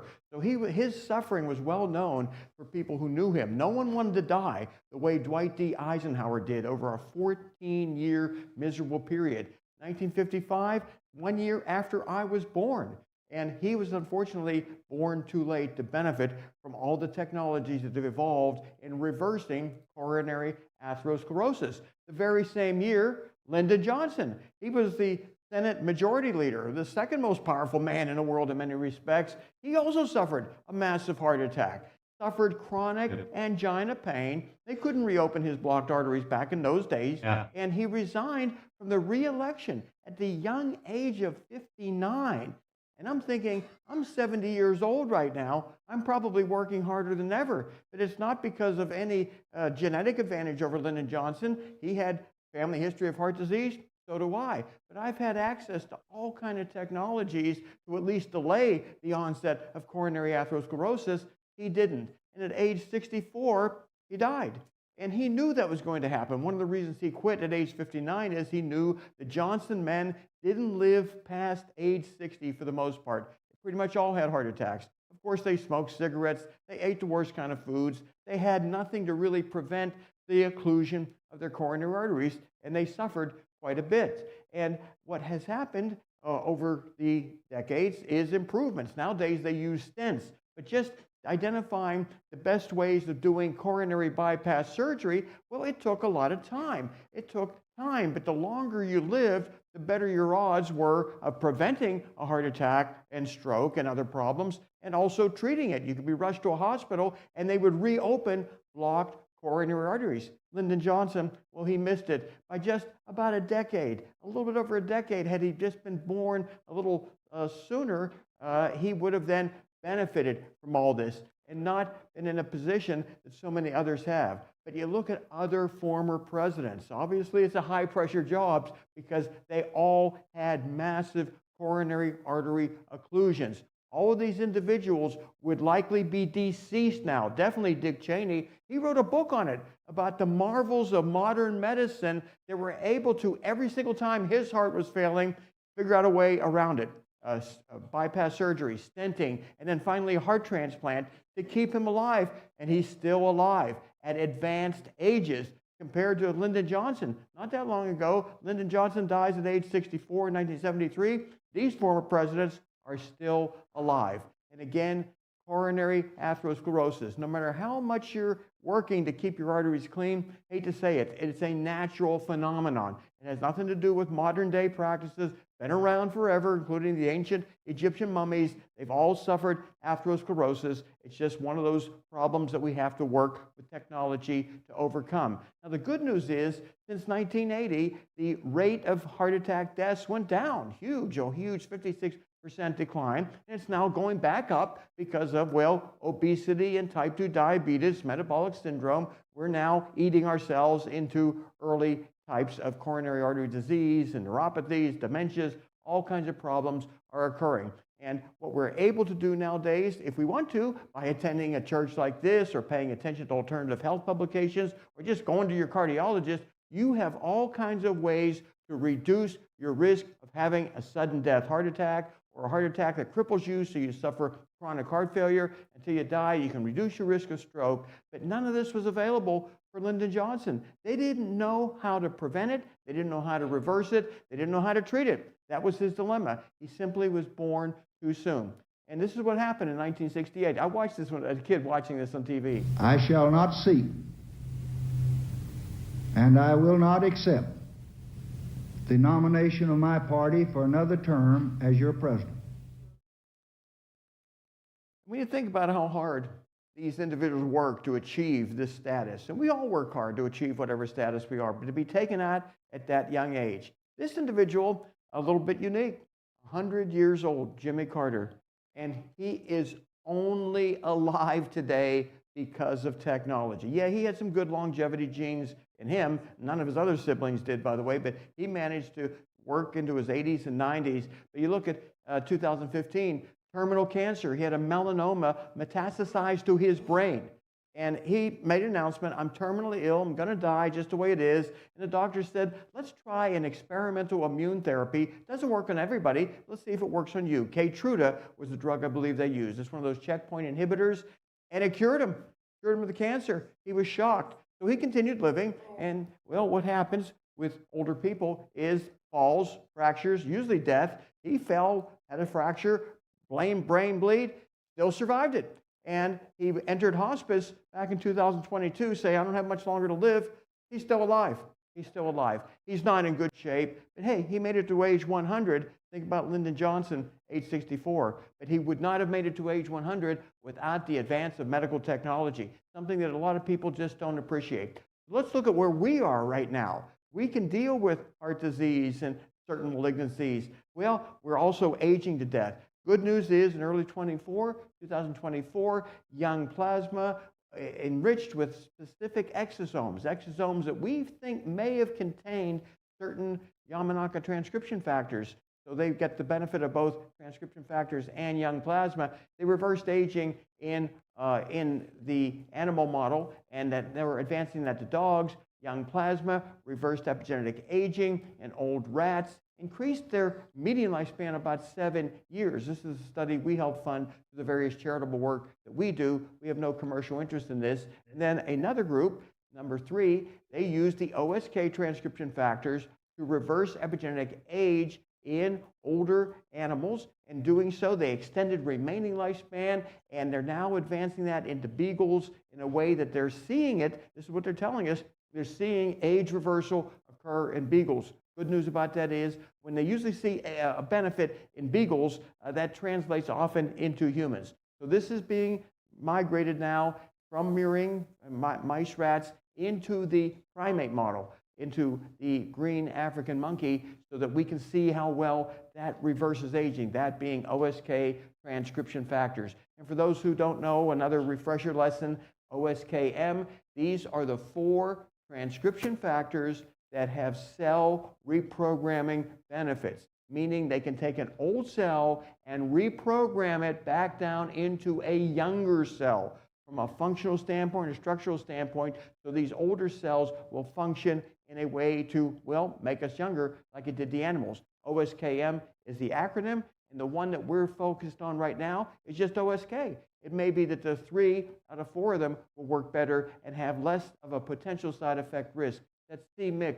That is something that stimulates cellular propagation. Some people are afraid of that causing cancer. Hasn't been doing it, by the way, in the studies, but nonetheless, OSK is what we are experimenting with.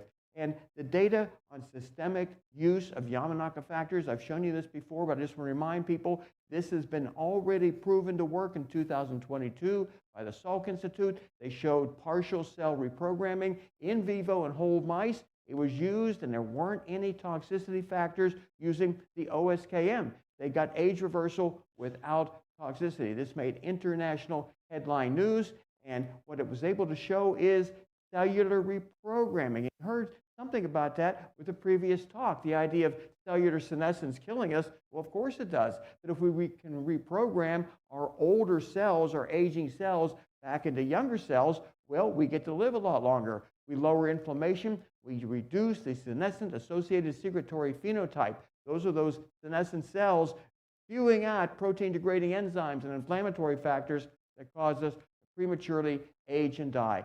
Move forward to 2024, and another OSK study, another Yamanaka transcription factor study. Transcription factors, by the way, are proteins that turn on and off genes. If we use the right transcription factor, we turn on the beneficial genes that confer youth and health and turn off the genes that are causing us to degenerate and age. This is what we want to see happen in old humans. And what the study showed is, well, OSK therapy, it was only partially used, by the way, partial reprogramming. It increased remaining lifespan, improved the health of compared to the control mice, and it reversed aging in the heart and the liver as measured by DNA methylation epigenetic age markers. And I think if people who are suffering from heart failure, liver failure, renal failure, dementia, and if this therapy continues to demonstrate efficacy, we're going to be able to reverse aging across the board, including in human skin cells.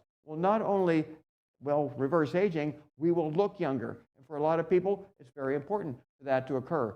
So this remarkable study, over a 100% extension in remaining lifespan. Now, that's not total lifespan, but it's the amount of time that they were allowed to continue to remain alive.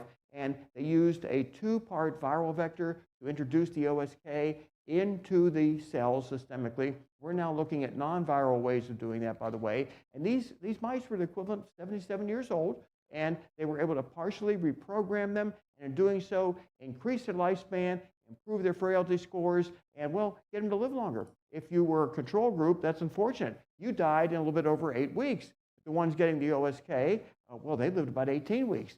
So you see this extension of remaining lifespan, which is really dramatic. But what I've said before, I've shown these slides before, but I want to remind people about these OSK factors. The scientists who did the work only delivered a tiny fraction of the intended OSK dose, and they still got the most remarkable results that we know of in history.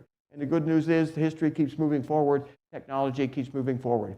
So this is a new study. We haven't talked about this church yet. This is one that we also help fund through our charitable efforts. The work I do is charitable. We're seeking to extend lifespan and excite the world in such a way that they prioritize aging research over building better weapons, over everything else that people squander money on, as opposed to saving our lives. This study was able to show an improvement. And just so you understand, what they did here is they injected with a needle right through the skull of mice the Yamanaka transcription factors, all 4 of them, OSKM. And what's important is this is the part of the brain that's important for new memories, learning, emotions. It's a small part of our brain. It's important, and it degenerates with aging. And what they did is by injecting the OSKM, Yamanaka factors, into that brain region, the hippocampal brain region, they improved learning performance. And how many of us here at our age realize we don't pick up and learn things as well as we used to when we were younger?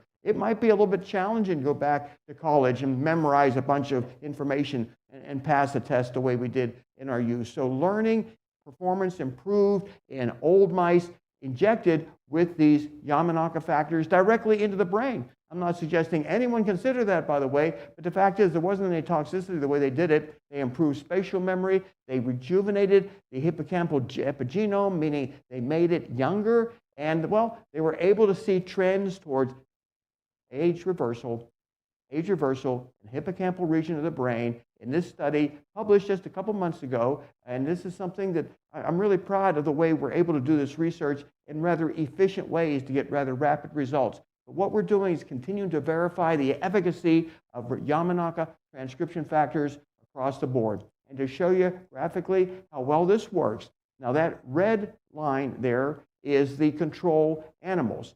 And the time they take to get out of a room, let's say, that's on fire. Let's say there's a fire right over there. You want to get out of the room there. Well, young people will get out much faster than older people, just the way it is. And so the old control, it takes them longer to react to something, whereas the younger old animals treated with the OSKM, and again, this was injected directly into their brains, they were able to reduce this latency period by 36%. So it's a really nice improvement that we were able to show in an experiment that virtually no one in the world would ever fund except people like us. Again, we're seeking to advance the science, and by doing this, we stimulate others. And this is another graph of how well it worked. But I do want to put this in context here, this improvement in learning. The red dot right across the top is the old control group. That's just like most of us, frankly. We're aging. We don't want to be that way. And then that blue is the improvement in response to the OSKM direct injection into the brain. The young group, though, they're still doing better. We still have to improve this, make it work better. We're not there yet. But this is another graph showing an effect on memory. And again, the young mice in this study, and higher is not good.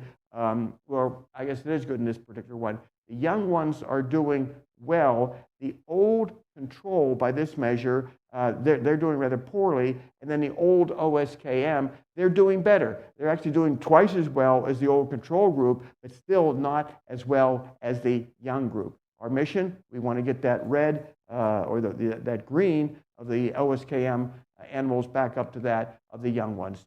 So I'm going to talk about another study. That was one study we helped to fund. This is another one. And I don't think anyone here would want their brain to shrink. It does shrink with aging, by the way. So we want to make sure we maintain our neocortex. It's what makes us human. It's what we want to try to make happen. And this study was fascinating what they did.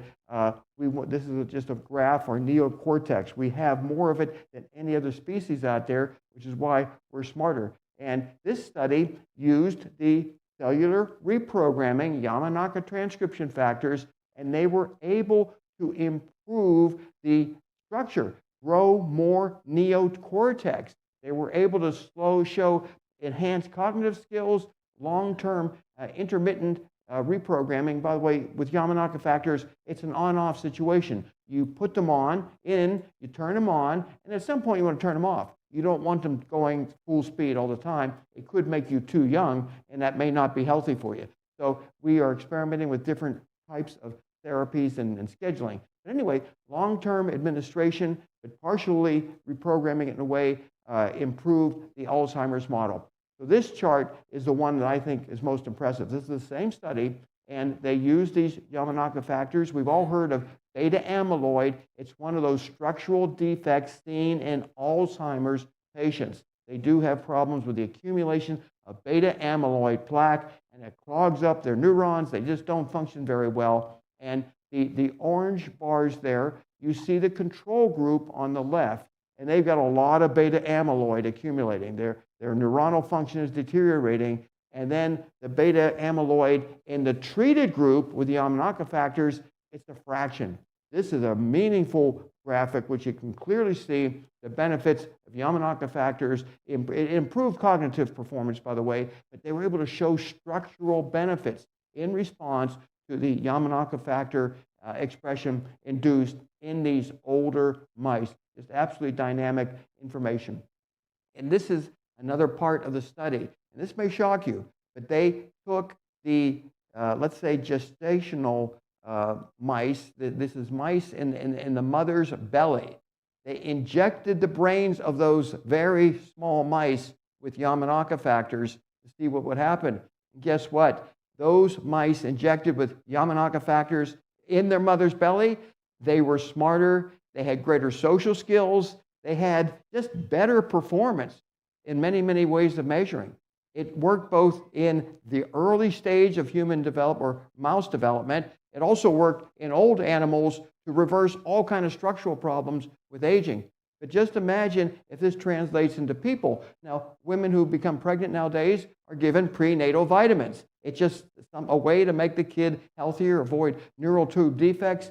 Well, at some point, pregnant women may very well have their fetus injected with Yamanaka factors so the kid can be smarter and be socially more compatible. Wouldn't that be wonderful if we could have better kids, smarter kids, kids that don't go and do crazy things, be it the kind of crazy things you read about in the newspaper, or just they're the ones that people do as individuals. So this was an incredible verification that we're on the right track with these Yamanaka transcription factors. I've shown this before, but before 2006, no one thought this was possible. They ridiculed the idea of reprogramming cells back into a younger state. They proved it in 2011 with centenarian human cells.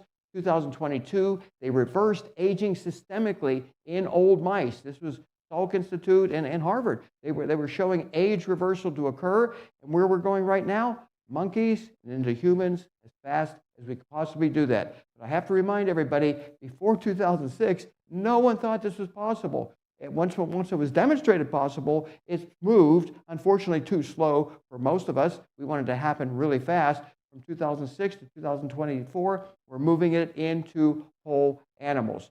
So, to remind people of the predicament we're in right now, if we want to die sooner, all we have to do is follow just one of those stair steps there that so many people go through during life. They misbehave with their diet, with their use of alcohol, tobacco, drugs. They don't eat the right foods. They neglect preventative care. They don't get the diagnostics they should. They leave an unhealthy lifestyle, and they die sooner.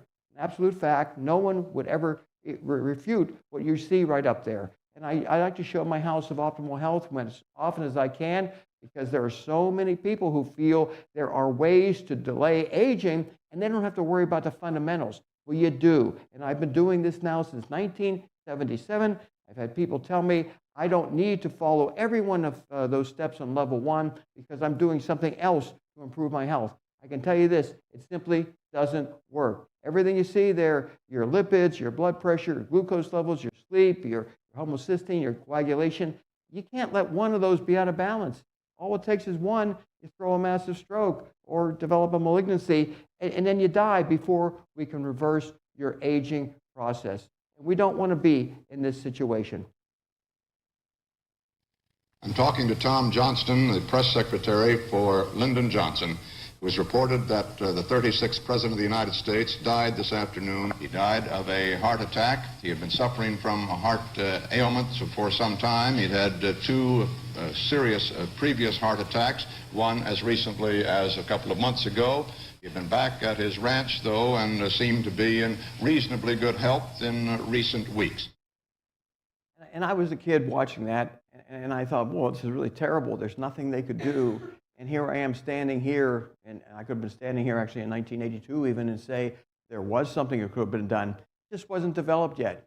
A big criticism that I often hear from people, and it's just a misinformed criticism, is they think we have a problem with population in this world. And in reality, it's the opposite. In the Western world and Eastern world, in civilized countries, there's a shortage of babies. We're not replacing ourselves adequately. And as a result, it's starting to be alarming. It's alarming right now in China in a big way. They're losing a lot of people. They're not replacing them. But it's also occurring in Europe, in the United States to a big extent. We're just not producing enough kids. Wall Street Journal reported on the fact that the fertility rate, the reproductive rates are plummeting. And as a result, there is no problem with a population growth that's going to overwhelm the world, at least in the cultured countries around the world. There still are population growths in South America and Africa, but they're not occurring in countries where, well, that's where we are. We'd like to see more babies being born so they can then use their skills and talents to keep us all alive and functioning. So the multi-billionaires who have the money to do a lot more than they could, they do die. This one lived to 86, worth $31 billion. And he donated a lot of money to scientific research, not aging research that I could tell. But he was a very generous individual with his money, but he died with a heck of a lot of it, and he did die, and someone else now has it, and that's unfortunate. And I'm going to conclude with a slide about Bernie Marcus. And I can personally say I did a TV program with him in April 2020. We had to do it via Zoom, and he was very enthusiastic about supporting aging research. He wanted to get together with me. April 2020, pretty much the peak of the COVID epidemic when lots of people were dying, so we couldn't get together. And net worth, $7.4 billion. He was extremely generous, by the way, donated $2 billion to charities and made it clear he donated the rest of it when he died to charity. I mean, he was an extremely generous individual, but here's the interesting, ironic aspect of him dying on November 5th. And again, we don't talk politics in this church, but the politician that he worshipped, and he funded, that was more important to him than I think almost anything else, he never got to see that particular election. He happened to die on the day of the election, of the guy who he liked, who he supported. And I use that as an analogy. You wonder, should I really go to the trouble of eating healthier, taking an extra step or two to live longer?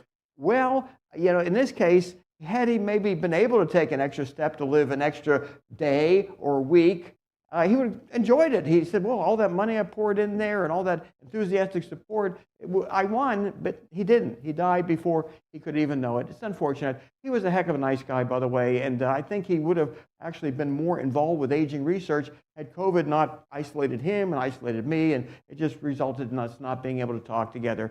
So I don't criticize him as much as I do other billionaires who really don't put money into research. He did put money into some good research. It's unfortunate he didn't live a little bit longer. So if there is time for any questions, I'll be happy to answer them. We have time, and I bet there's about 2 or 3 questions here, too. And who's got a question for Bill? All right, here we go, back here, John. He drove all the way from Melbourne through a parking lot to get here. I think it was got to be 5 or 6 hours. So, John, you go first tonight. Ran the gauntlet on I-95 and survived. Anyway, Bill, I was wondering, speaking of Trump, I assume. What are the potential implications of an RFK appointment for the age reversal community? I can tell you what's going on in the circles that I associate with. And there are multitudes of groups forming right now, hoping to just change, let's put it a nice way, just amend the way new drugs are researched and approved in the United States. They're looking to accelerate the science, the research, and the availability of new medications to save lives. So it's good news in that respect from what we're trying to accomplish. We don't like regulatory barriers slowing progress because we know of people we care for. They're dying. And we think that they can change the rules, so to speak, in a way that we can accelerate the pace of research in a way that will gain access to age reversal therapies sooner. That's what I'm seeing. My email box is pretty much flooded with people starting groups. They're allying with other people who feel the same way. We hope to see positive change.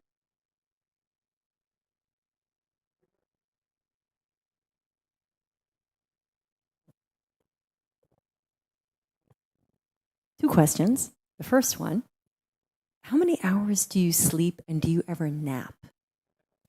You know, sleep is a challenge for me, and last night I got probably a good 8-9 hours, but that doesn't normally happen. What I will do, though, is if I wake up, I may do a couple hours worth of work, and then I will try to get back to sleep. I know how critical sleep is, and when we put sleep in that house of optimal health as something important, easy to say, not necessarily as easy to do, whereas controlling your blood pressure is easy to do if you make an effort. So I work as hard as I can, and then I do try to get the sleep in that I should, because I know it's life-shortening if you fail to get that good 7 to 9 hours. And then just a second question. You mentioned that you were unable to get together with that fellow, I think the Home Depot fellow, but yet Zoom and other virtual ways are ways to connect. So I was wondering, do you use those virtual ways to connect with people? Because if you couldn't connect in person, I feel like it's unfortunate that you didn't connect more. Yeah, back then we had a TV show. We were interviewing people like Bernie Marcus, a lot of high-end people. But COVID struck, so we had to do it during Zoom. But he and I struck up really a nice conversation, and he had undergone some stem cell therapies. Most of the wealthy people I run into are traveling to other countries. We just don't know if stem cell therapies work at this stage. We like exosomes, we like young plasma, we like the gene therapy, OSK or genes. We just don't know if stem cells are a way to really convey super longevity. We hope they do, but we just don't know yet. Question over here. Please state your name for the people in Zoom land.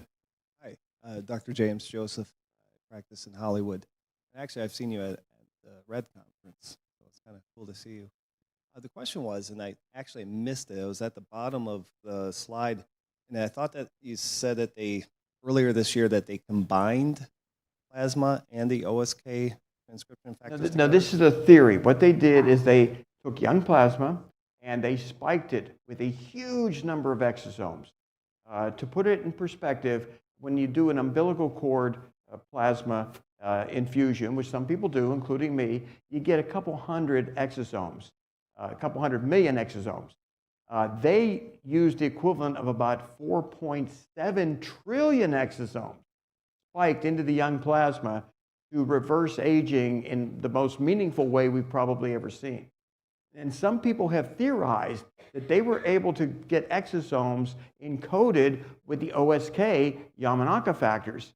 And it was both the young plasma plus those exosome-rich factors with OSK to maybe induce the remarkable age reversal demonstrated, which I've shown before at the church and at RadFest.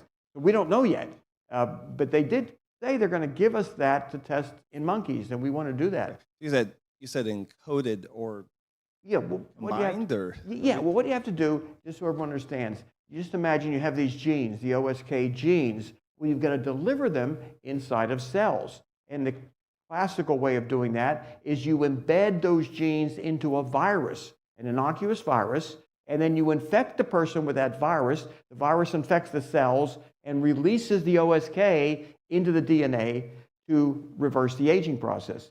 And what we're working on now, since we don't like viruses, are lipid nanoparticles that will also carry the OSK and deliver them into cells, release them into the DNA, and make us young again. That's our objective.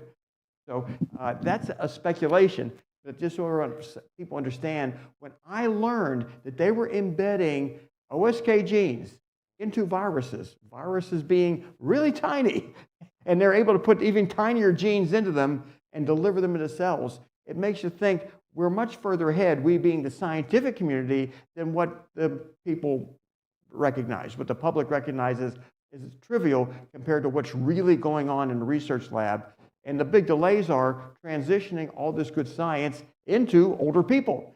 We have to test it in mice, monkeys, and people. We'd like to test it in people immediately, but that would not be safe or prudent. We have one more question, Bill, over here with David.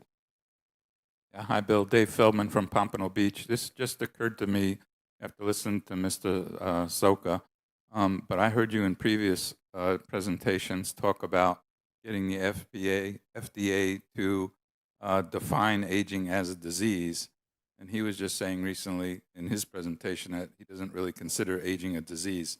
So would you like to comment on that? Are we still? Yeah, I will. I think what he said is correct.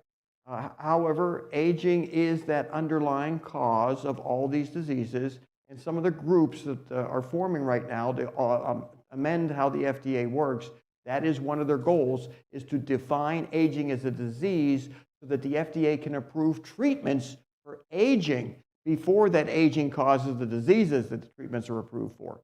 So it's really, I think, just a matter of semantics in many respects and how we view it. We 100% believe aging is a disease that if we cure it, then all those other problems don't manifest.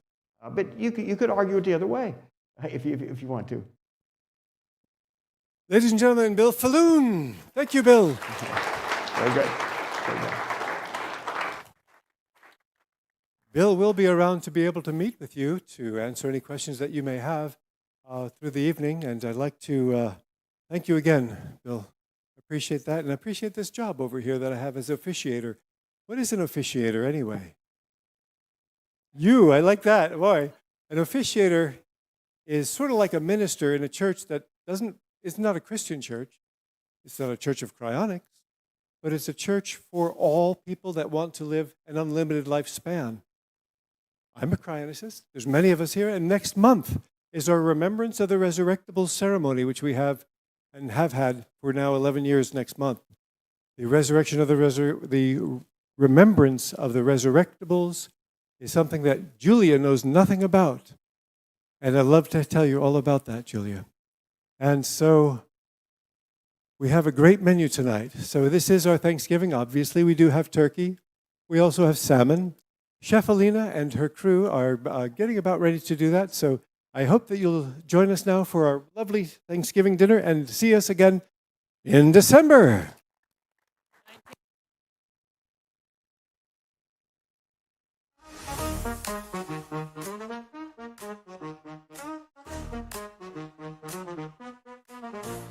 Defeating aging isn't just a dream.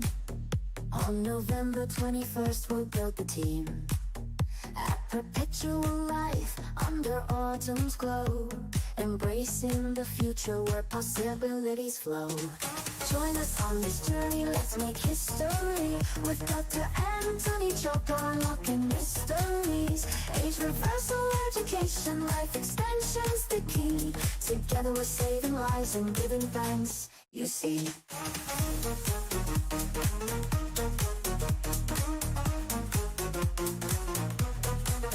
6 o'clock begins, our social hour scene. Connections overlay, lights and water serene. In person or online, you're welcome to share a community of hope with gratitude and care. Join us on this journey, let's make history with Dr. Antonei Csoka, unlocking mysteries. Age reversal, education, life extension's the key. Together we're saving lives and giving thanks, you see.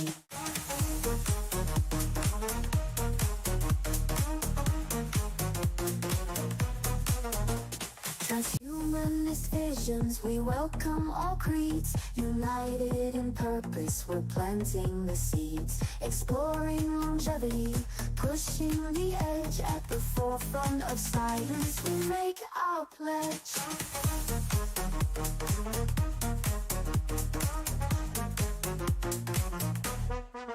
Founder Bill Falloon brings an update to the stage. Advancements in reversing the effects of age. Interactive sessions, questions ignite. Celebrating together on this monumental night. Join us on this journey, let's make history. With Dr. Antonei Csoka, unlocking mysteries. Age reversal education, life extension's the key. Together we're saving lives and giving thanks, you see. After the talks, let's gather and dine. A pre-Thanksgiving feast, so rich and fine. Chef Alliance creations, a culinary delight. Sharing gratitude under the evening light. Join us on this journey, let's make history.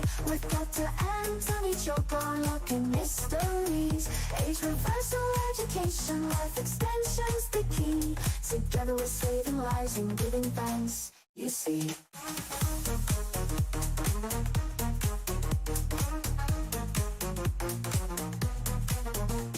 November 21st, don't miss the date. At Perpetual Life, the future waits. Hybrid paths to join, online or face to face. Let's redefine what's possible, transcending time and space.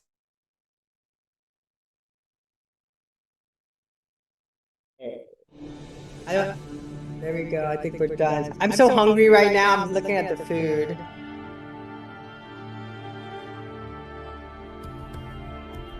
My pleasure, David. You guys want to turn on your mic? We're gonna have a little after party. If you want to share. I am addicted to making music, so I appreciate everyone liking it, and because this way we don't get in trouble with copyright.